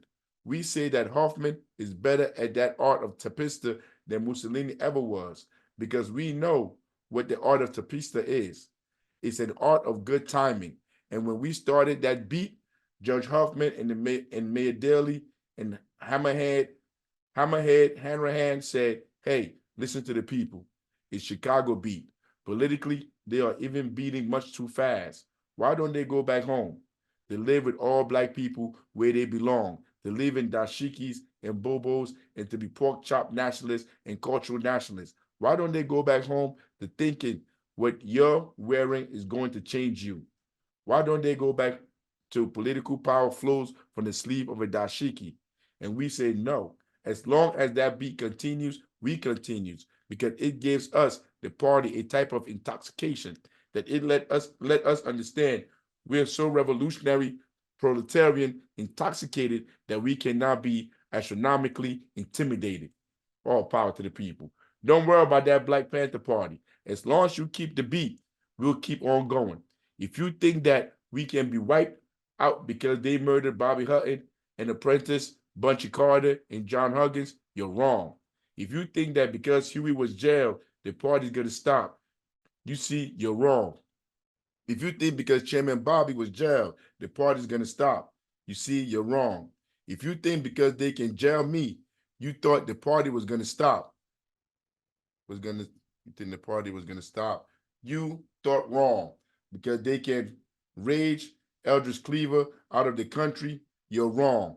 Because we said it before we left, and we said it today, that you can jail a revolutionary, but you can't jail the revolution. You can lock up a freedom fighter like Huey P. Newton, but you can't lock up freedom fighting. You might hire some pork chops like Mama Lamala to murder Apprentice Bunchy Carter, a liberator, but you can't murder liberation. Because if you do, you come up with answers that don't answer, explanations that don't explain, conclusions that don't conclude. Like if you vote, like since the Civil Rights Bill was passed, all these politicians, all these influencers, these celebrities been telling us all you got to do is vote to change the circumstances in your community. All those answers haven't answered, because if you go look in most of our communities, from the city council to the school board to the mayor's office to city hall, everything is controlled by Black people. But where we at? We're worse off than we were in the 60s and 70s. Think about that for a second. And that's what Fred is saying right here. You might hire some pork chops like Mama Lama to murder Apprentice Bunchy Carter, a liberator, but you can't murder liberation. Because if you do, you come up with answers that don't answer, explanations that don't explain, conclusions that don't conclude. More money for the police, gentrification. All of these things are under Black leadership. The same Black leadership that aided in the killing of our leaders. That's what our people are following. These are the people that are leading our people. These politicians, these celebrities. These are the only people that speak for the people, that have the platform to reach the masses of the people. And their answers don't answer. Their conclusions don't conclude. Everything they say is a lie. When we do what they say, we end up catching worse hell. Our children end up in prison. We end up on the streets. We say that if you dare to struggle, then you dare to win. If you dare not to struggle, you don't deserve to win. We wouldn't go into the ring with Muhammad Ali and not fight and wonder why we lost, would we? If you don't fight, then you don't deserve to win. If you don't move on these fascists, then you're crazy. We say it's no longer a question of violence or non-violence. We say it's a question of resistance to fascism or non-existence within fascism. Like if you don't fight them, you're not going to exist.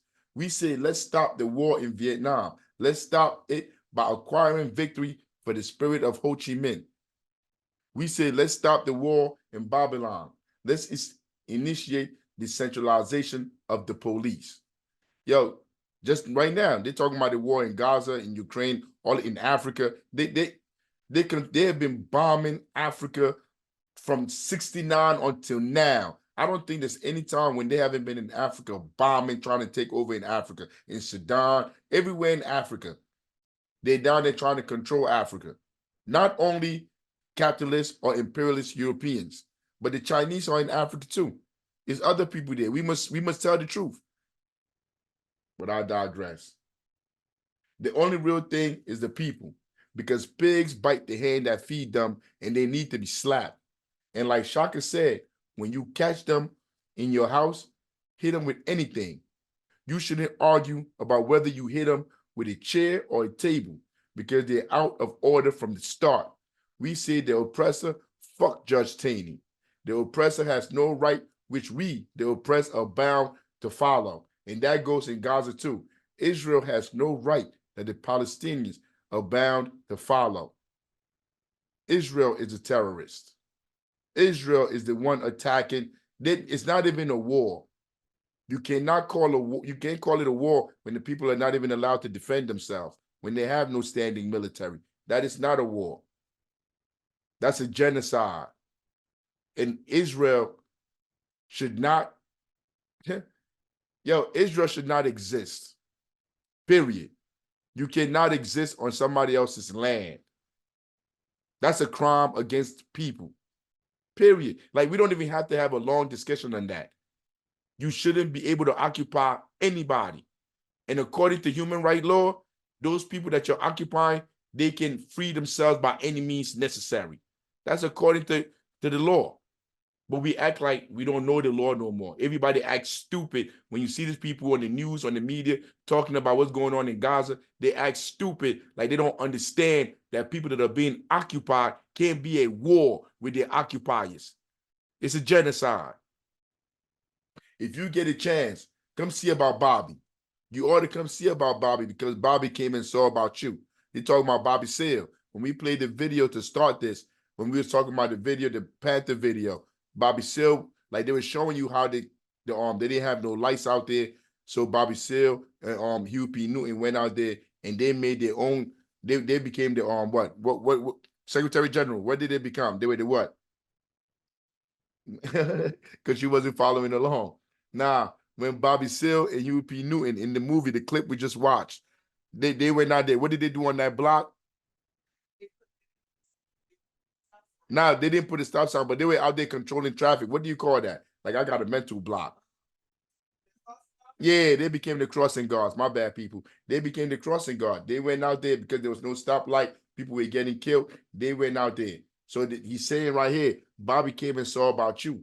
Bobby didn't stand on the sidelines. So when they lock people up like Bobby, when they have our political prisoners locked up in prison, you should go check on them because they checked on you. They came and fought for you. That's why they ended up in prison. We're going to delve into more about political prisoners in other classes and as we go on. But like, you have to go check on them. You ought to come see about Bobby because in 1966, when they didn't even think we were important enough to protect ourselves, Bobby and Huey got their guns and went into the community. They left college. They were pre-engineer students, and that was Bobby. And Huey was a pre-law student. And they read, they put into practice. And what they read, they put into practice. We have some college students that are here right now.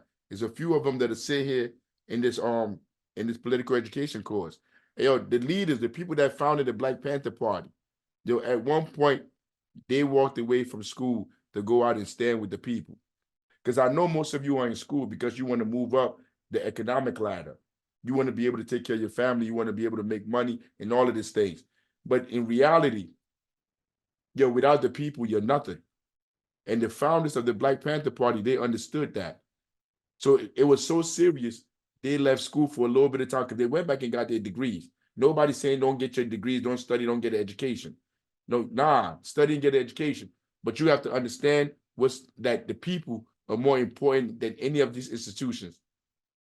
They were pre-engineer students. That was Bobby. And Huey was a pre-law student.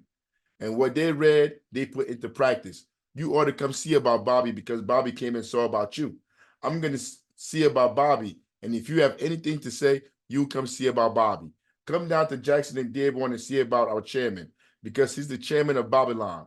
He's the father and the founder of the breakfast programs and free health clinic.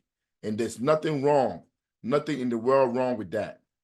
There's nothing wrong with creating programs in the community that the people need.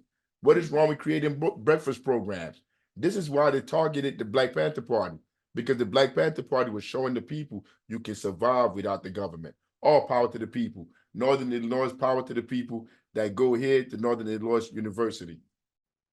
We say that we need some guns. There's nothing wrong with guns in our community. There's just been a misdistribution of guns in our community. For one reason or another, the pigs have all the guns. So all we have to do is equally distribute them. So if you see one that has a gun and you don't have one, then when you leave, you should have one. The way, see, like that's what I'm talking about right there. Like it be catching me off. The way we'll be able to deal with things right. I remember looking at TV and I found that not only did the pigs not brutalize the people in Western days, they had to hire bounty hunters to go arrest them. They shoot somebody with no intention of arresting them. We need some guns. We need some guns. we need some force. Thank you. I'm going to call Shaka, like this part, whatever, for them to come speak. Now let me read it. Thank you. I'm going to call Shaka and Sister Joan back up here to deal with any questions that you want answered, because we have plenty of time to spend. We don't have any time to waste. As the sister said, time is short. Let's seize the time. Thank you. All power to the people. Yo, I have this video right here is Fred Hampton speaking. This is from, I'm going to play a little bit of it. I know we've been here for a while. To see Fred Hampton in jail. We've got a new state's attorney, you see. And he said already what he thought about people that had different political beliefs than he had. His speeches sound somewhat like those of Hitler. And we know why he wants to see Fred Hampton put in jail. Why do I have a lot of arrests? Because of harassment. Why is that harassment? Because the people that harass me have set up a problem that made me disagree with them violently, and they set up this problem in order to exploit me and other people like me. And why they want to get rid of me? Because I'm saying something that might wake up some other exploited people and some other oppressed people, and if all these people ever get together, then these pigs that are exploiting us, we'll be able to run them into the lake. That's why they want to get rid of us. And it's just, it's sort of like a primary. It's more to the video, but I don't want to keep going on with the video, man. It's been a long class already. Yo, if you get a chance, you should go back and listen to it. Like I said, like the speech I just read, when you hear it from Fred Hampton, it's different because he got the slang.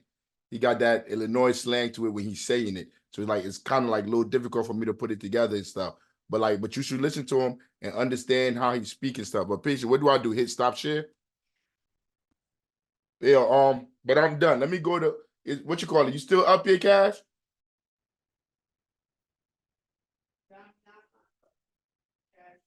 Is Cash still up here? Cash, you still up here? Unmute yourself. Huh? What's up, Cash? Yeah, adding my friend to it. That's all power to the people. Hey, Cash, you gotta go to school tomorrow? Huh? You gotta go to school tomorrow? Yeah. Hey, look. Yo, I was just reading about Fred Hampton, right? That's the same stuff we be reading in the book when we be in the at the boxing gym, when we be reading in the ring. So I was just reading about his speech where he's talking about class. I mean, we'll talk about it some more when we get to the after school program. But you got anything you want to say? I'm coming tomorrow. Hey, yo, you got the honor roll, right? Yo, tell everybody you got the honor roll, bro. What grade you in? I got the honor roll. What grade you in? I'm in 3rd grade. Well, you was at the football game, right? Yeah. Hey, okay. Let me get to some other people. If you got a question, just hit me. Just let me know if you got a question. You heard me? Hey, Dame, you got a question, Dame? I see your hand up.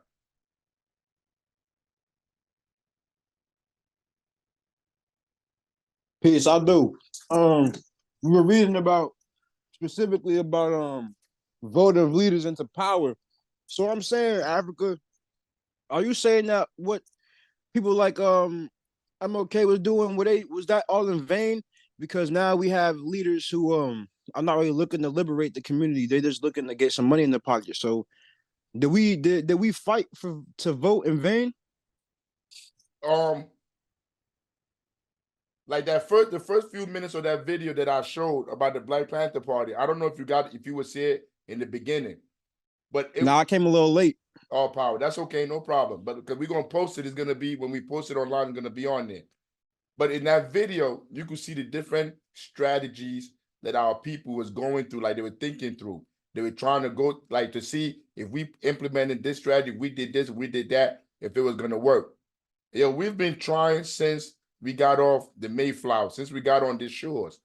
People have been trying different ways to liberate ourselves. I'm not going to say anything that anybody tried at any specific time or epoch was wrong. But I know we got the evidence and we got the results 40, 50, 60, 100 years later to be able to look at and ask ourselves, did this work? Is this going to work? If we do this, do that, what has been the result from doing that? And if we look into the electoral process, it has done nothing to liberate us. And the people that said in the 40s, in the 50s, people like Frantz Fanon, people like the Panthers, who said the electoral process was a farce, that if you went into it, it would do nothing to change our material conditions. Those people have been proven right. The people that said, go into politics, become the mayor, you run politics, those people were wrong and have been proven to be wrong. And we're living the price of their failure and them being wrong right now. So now, as me looking at it, this is Africa now, aside from being a Panther, me just looking at it and doing the science and the math, I see no reason why anybody should vote in any electoral process maintained by the oligarchs who control this country. You understand me? Yeah, I do. I just I'm I gotta go ahead and do some homework outside of class because I agree with you. I guess there's like an emotional sentiment with voting because I have family who fought for that, but I'm looking at both sides. It's just hard because now if we're not gonna vote, I'm trying to figure out what exactly can we do? Yeah, but you said stuff like just doing it ourselves, like being our own crossing guards, and I agree with that. But I don't know. Yo, but look though, yo, real talk. I'm not even just trying to gas you up. Yo, but like this conversation I'm having with you is the best conversation I've had all week with anybody. Yo, because you're being sincere and we're being real with each other and we talking about this. It's not like I'm saying like you wrong, you saying like we're having a real conversation about it. And you're saying like you have to look outside, whatever, and get other information. Hey, yo, if you've been brainwashed your whole life, which we all have, we've all been brainwashed. Yo, it's hard to see anything else as an option other than what they've told us. And real talk, there's nothing wrong with looking at other option, other science to make up your mind. Real talk, yo, I applaud that. I salute you, bro. I salute you because that takes courage to even say what you said. You feel me? Yeah, I do. Thank you. It's all because of just this class. To be honest, this class has got me thinking. All power. All yeah, power. Thank you.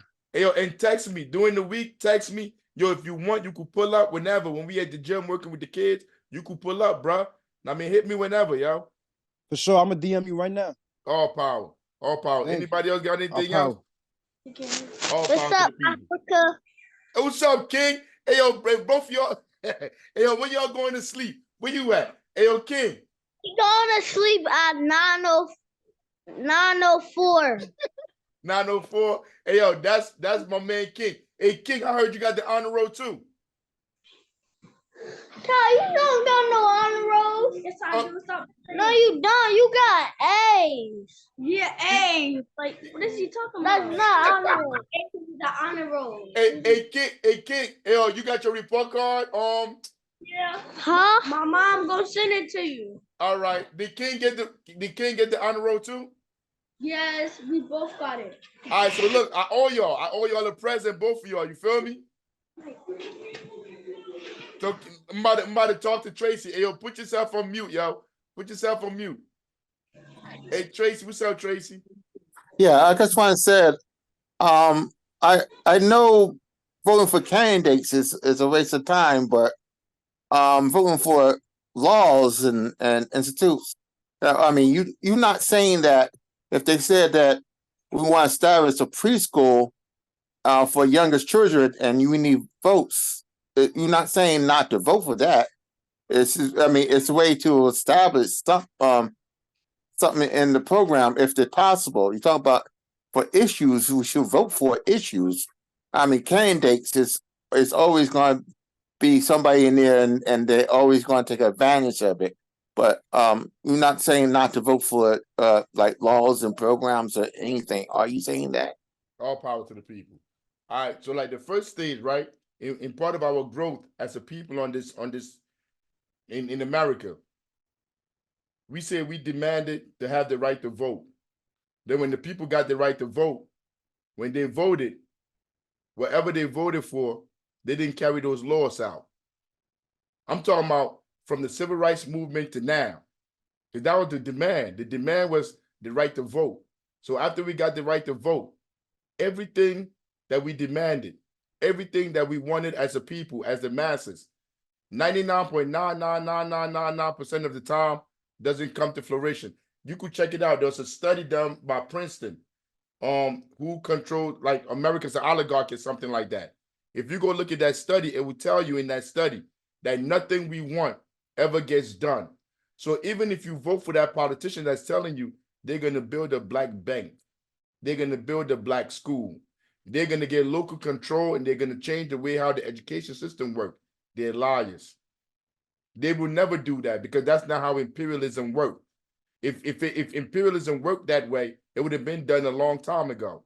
Imperialism is here to oppress the people, to steal from the people. That's what capitalism is.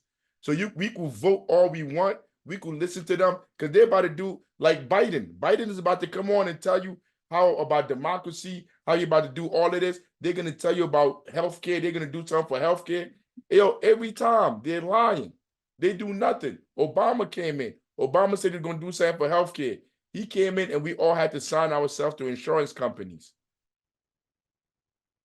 We cannot trust these imperialists.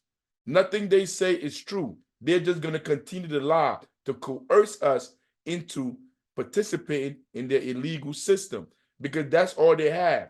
And before this class started, we showed a video that broke down class struggle, and they talked about the same thing that we talking about. Like, when I post this video, you should go back and look at it. But no matter what we do, no matter what policy they say they're going to implement, and we support them because they say they're going to implement that policy, once they get into power, they're not going to do it. They're not going to uphold it. And how do I know that? Because we're in 2024. They haven't done it 2023, 2022, 2021, 2020, 1990, 1985, they have never, ever held on to whatever word that they gave us. So for me to sit here 2024 and say I'm going to vote for the council people that's in charge of the gentrification in the community, that's in charge of the school being as poor as they are, for me to listen to any one of these people and say I'm going to trust what they say out of their mouth is ass backwards. If we want to change the conditions in our community, we got to do it ourselves. Me, you, all of us. And then we got to raise these young children to grow up to understand that the power is within them, not seeking refuge from City Hall, institutions put in place to oppress them. Because that's the only purpose for the government being here. Those are their institutions. The government is an institution. It belongs to imperialism. It doesn't belong to the people. The people may think like these governments belong to them. They have coerced us to make us think these politicians, this police, all these people belong to us. They don't. And it's about time we accept that. And once we accept that, then we move to a higher level of organizing and strategizing, where we build ourselves. No more waiting. Your turn, Tracy. I can see your point, but I mean, at the STEM, I said, we want preschool, but the thing is that we go there and fight for the preschool, but and get that preschool done. I'm not talking about voting for a candidate, anything. I'm talking about voting to get laws on the books so we can establish something, and then we can hopefully get our own preschool, our own community, where our community power is separate from the government, but we're just using the government for the time being to establish it or show the government this is what we want, but indirectly we stand back and build our own. This way, you understand? I'm not talking about people like voting for councilmen, mayor, and stuff, because all those I would say it's just those people who once they get in the office is not doing nothing for the people, but taking the money for the people. But I'm talking about voting for laws and issues and things that get done in the community.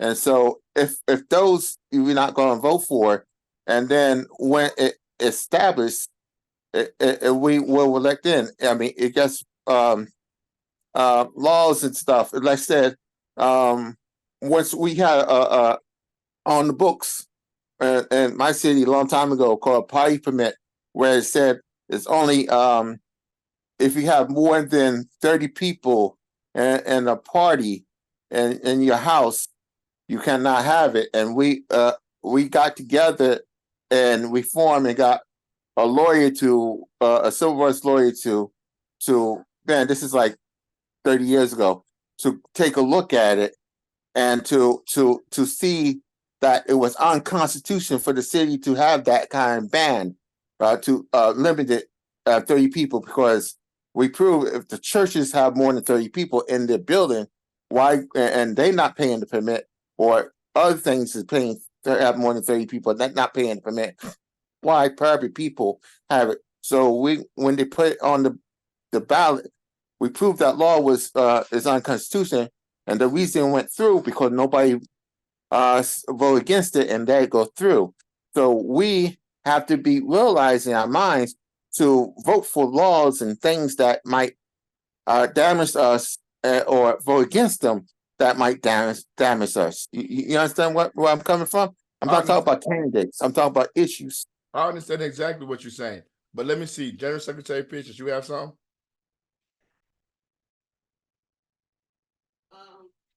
No, they can't hear you. Gotta. All right, go ahead. Say what. So, as Black Panther Party, we don't believe in electoral politics, whether it's voting for a candidate or voting on issues or policies, because we have learned through history and studying and practice, you can't reform this system. You can't change it to serve the people. You may get one thing changed where you got, like you said, your example, now you're allowed to have 30 people. But best believe they're going to implement some other law or rule to stop you from doing what you want to do. They smell weed. Yeah, like there always going to be something, because again, this system is not designed to serve or help the people. And it's not going to change to help the people, because then it won't be capitalism. You know what I'm saying?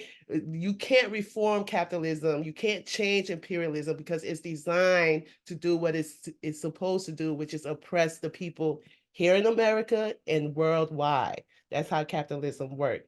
Yes, we all would like to believe and think that we can vote the right policies in, vote the right people in, but history has shown us that has never worked, and it's not going to work. Yeah, all power to the people. Now I understand, I understand exactly where you're coming from, Tracy. I understand, because that's what they often tell us, like, don't vote for the politician, vote for the policies. All right, so let's see, let's try that. In 2008, 9, 10, 12, that's when they were bringing the charter school into Newark, New Jersey. And everybody, they used to pack the buildings for the school board meeting, the council, the school board council meetings. Everybody used to come. I remember one time we went to a school board meeting. They had it at one of the schools down in the North Ward on Broadway. We went down to the school, and when we got to the school, it was hundreds of people that were locked out, that couldn't even get inside, because we were all saying we didn't want the charter schools in our community. We wanted the schools to be fixed. We wanted the education system to be fixed. We didn't want charter schools. All the people went down there demanding. At the end of the day, Cory Booker, Chris Christie, they pushed through the charter schools. They got 1, 2, 3. Now it's more kids in charter schools than public schools now. You can do whatever you want to try to change how the imperialism and capitalism work. You're not going to change it, because the way it works is it capitalizes on the people. That's how capitalism works. That's how imperialism works. So nothing that we do, or no policy that we come up with, that we go to them and we tell them to put on the books, they're going to they're going to carry out, or they're going to enforce. Like right now, it is illegal. It is illegal to change somebody's rent, to double somebody's rent. It is illegal to just get up for a landlord to just double somebody's rent. They got that on the books. The landlords are doing it. You take it down to City Hall. They have not one landlord, not one corporation in court for the crime that they're committing against the people, how they're illegally throwing people into the streets. So the laws are going to be on the book, but they're not going to enforce them. I mean, so like this, so you going, like you said, you go in there and say like the church will have 30 people. Well, we can't have 30 people. They'll come to the house, they say they have guns, the music is too loud. They have a noise thing in the neighborhood. You gotta put the noise down. They smell marijuana, they smell weed. They'll find ways to bridge that. So at this point, as Panthers, we are past the stage of trying to negotiate with the master. We understand and we accept that we're on the plantation, that we are being oppressed, that we are in modern day colonies. And if we want to change our material condition, we must do it ourselves, period. Yes, we pay taxes. Yes, we live in the United States of America. Yeah, we live here, but we understand we are not free, that we are being oppressed. And the only way that we can change our material condition is by us doing it ourselves.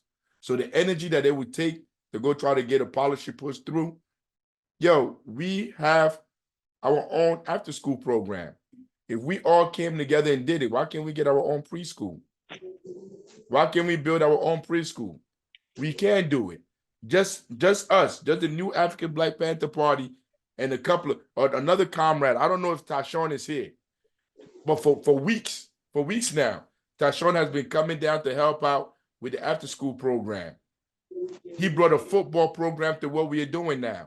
So now we have boxing, football, and basketball part of the what we serve to the community. I'm saying all of that to say this: if we want to change what's going on in our community, we have to do it ourselves. The time for expecting the government or these institutions to do it, that time is long gone. We can't expect them to do it no more. Dame, you got something again, Dame? Because I see your hand still up. Yeah, I do. My bad. I know we on time type of thing. No, you good. Go ahead. I got two questions. My first question is, since we're indoctrinated to believe that we own the government, what do you think about paying taxes? Because you know a lot of our tax dollars go to this politicians' pockets and the police. So what are we supposed to do in terms of that? Now we talk about material condition, real world shit. If you start paying taxes right now, they're gonna lock your black ass up. For real. We're keeping it a buck, because they're gonna lock you up because we on the plantations. Because we are here and we have no rights here. We're not free. And the money that they're taking from us, that proves to us that we are on the plantation. So you gotta pay the taxes. But after you pay the taxes and you understand we're not free, it is your duty to now organize your community, to build that underground railroad, to work. Like we all go to work. We all go to the plantation every day. Tomorrow's Monday. We're all gonna go to the plantation. We're gonna send our children to their social conditioning factories on Monday. So when the children go to those factories and when we go to work, after we get off work off that plantation and our children leave their conditioning factories on those plantations, we have our underground railroad education and work that we do for the people. That work is what's going to liberate and change us. If we don't do that work, our children are going to be just like us, believing they need to go down to go vote for these politicians to change the conditions in the community. But if we work with our children and us, you and I, all of us here, we start to pull our resources together and we build institutions in the community, they can't take that from us. They're not coming to the community to take nothing from the people that the people own. They can't. But they got to kill everybody to take it. And they're not coming in to kill everybody. The people there will not allow it. We would defend what we got. But right now we own nothing. So we defend nothing. I mean, so like, I hope I answered your question. But we got to pay taxes because that's the definition of being under a colony. Neocolonialism. That's what we're under. True. Thank you. My second question is, since I agree with the destroying of capitalism. So my question is, how can you be a businessman or a businesswoman while destroying capitalism? Because I do believe in working hard for what's yours and I also do believe in giving back to your community. So how can you balance that and destroy capitalism? All power, all power. The stage of capitalism that we in right now is called vulture capitalism. That's where we are in where basically like individual people get to control the resources in our community. What we're saying as Panthers, and even in our 10-point program, yo, if the government, if the people we pay taxes to refuse to do what the people need, we build cooperatives. You see, that's different from having an individual private business. We all own it. So if me, you, all of us own it, we all have stock, we're all part of the business. Yo, that's a different form of capitalism. That is not like Shaq coming into Newark and buying a building, and now we're paying rent to Shaq to live in his building. And then he could boost up the rent, or Queen Latifah, they could boost it up because they're capitalists. They're trying to eat. If me, you, all of us, your mother, my aunts, my cousin, all of us, we own that building. We're paying rent to ourselves. That's a different form of capitalism. It is not, it's more socialism than capitalism, because we're all sharing in it and we're all eating together. I mean, and then we're not, like, you're not going to sell that building to somebody in China while we all live on the streets. We're not going to work that way. I mean, so it's like, you can't go from capitalism straight to like socialism or communism. Yo, it has to progress through. We have to progress and we have to do this thing together. And the only way we're going to do it together is by pulling our resources together.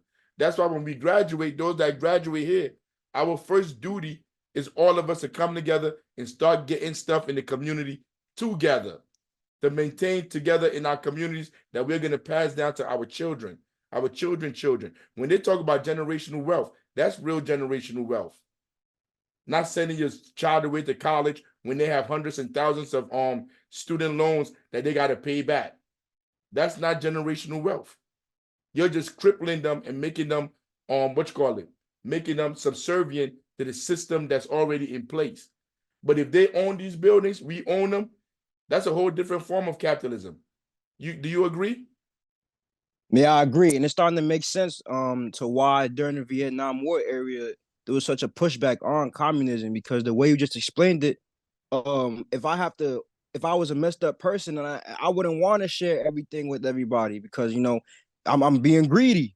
So I understand. So capitalism, or this form of capitalism that is really close to fascism, is more like everybody for themselves, which is unacceptable. I understand. Thank you. All power to the people. All power. Yo, if there's no more questions, yo, I'm about to wrap it up, man. Hey, yo, hey, Cash. Well, you probably gone. Yo, but like Cash, I wanted to say thanks for pulling up, man. Real talk. You made me happy for pulling up. I'm going to see you tomorrow. Hey, thanks for pulling up, Cash. I'm going to see you tomorrow. I'm going to come get you after school, bro. You heard? Okay. All right. All power to the people. Till next time. I live for the people. I die for the people. All power. When you going to do this again? You say what? All power. When you going to do the Zoom again? It's every Sunday, my guy. All right. All right. Talk to everybody later, y'all.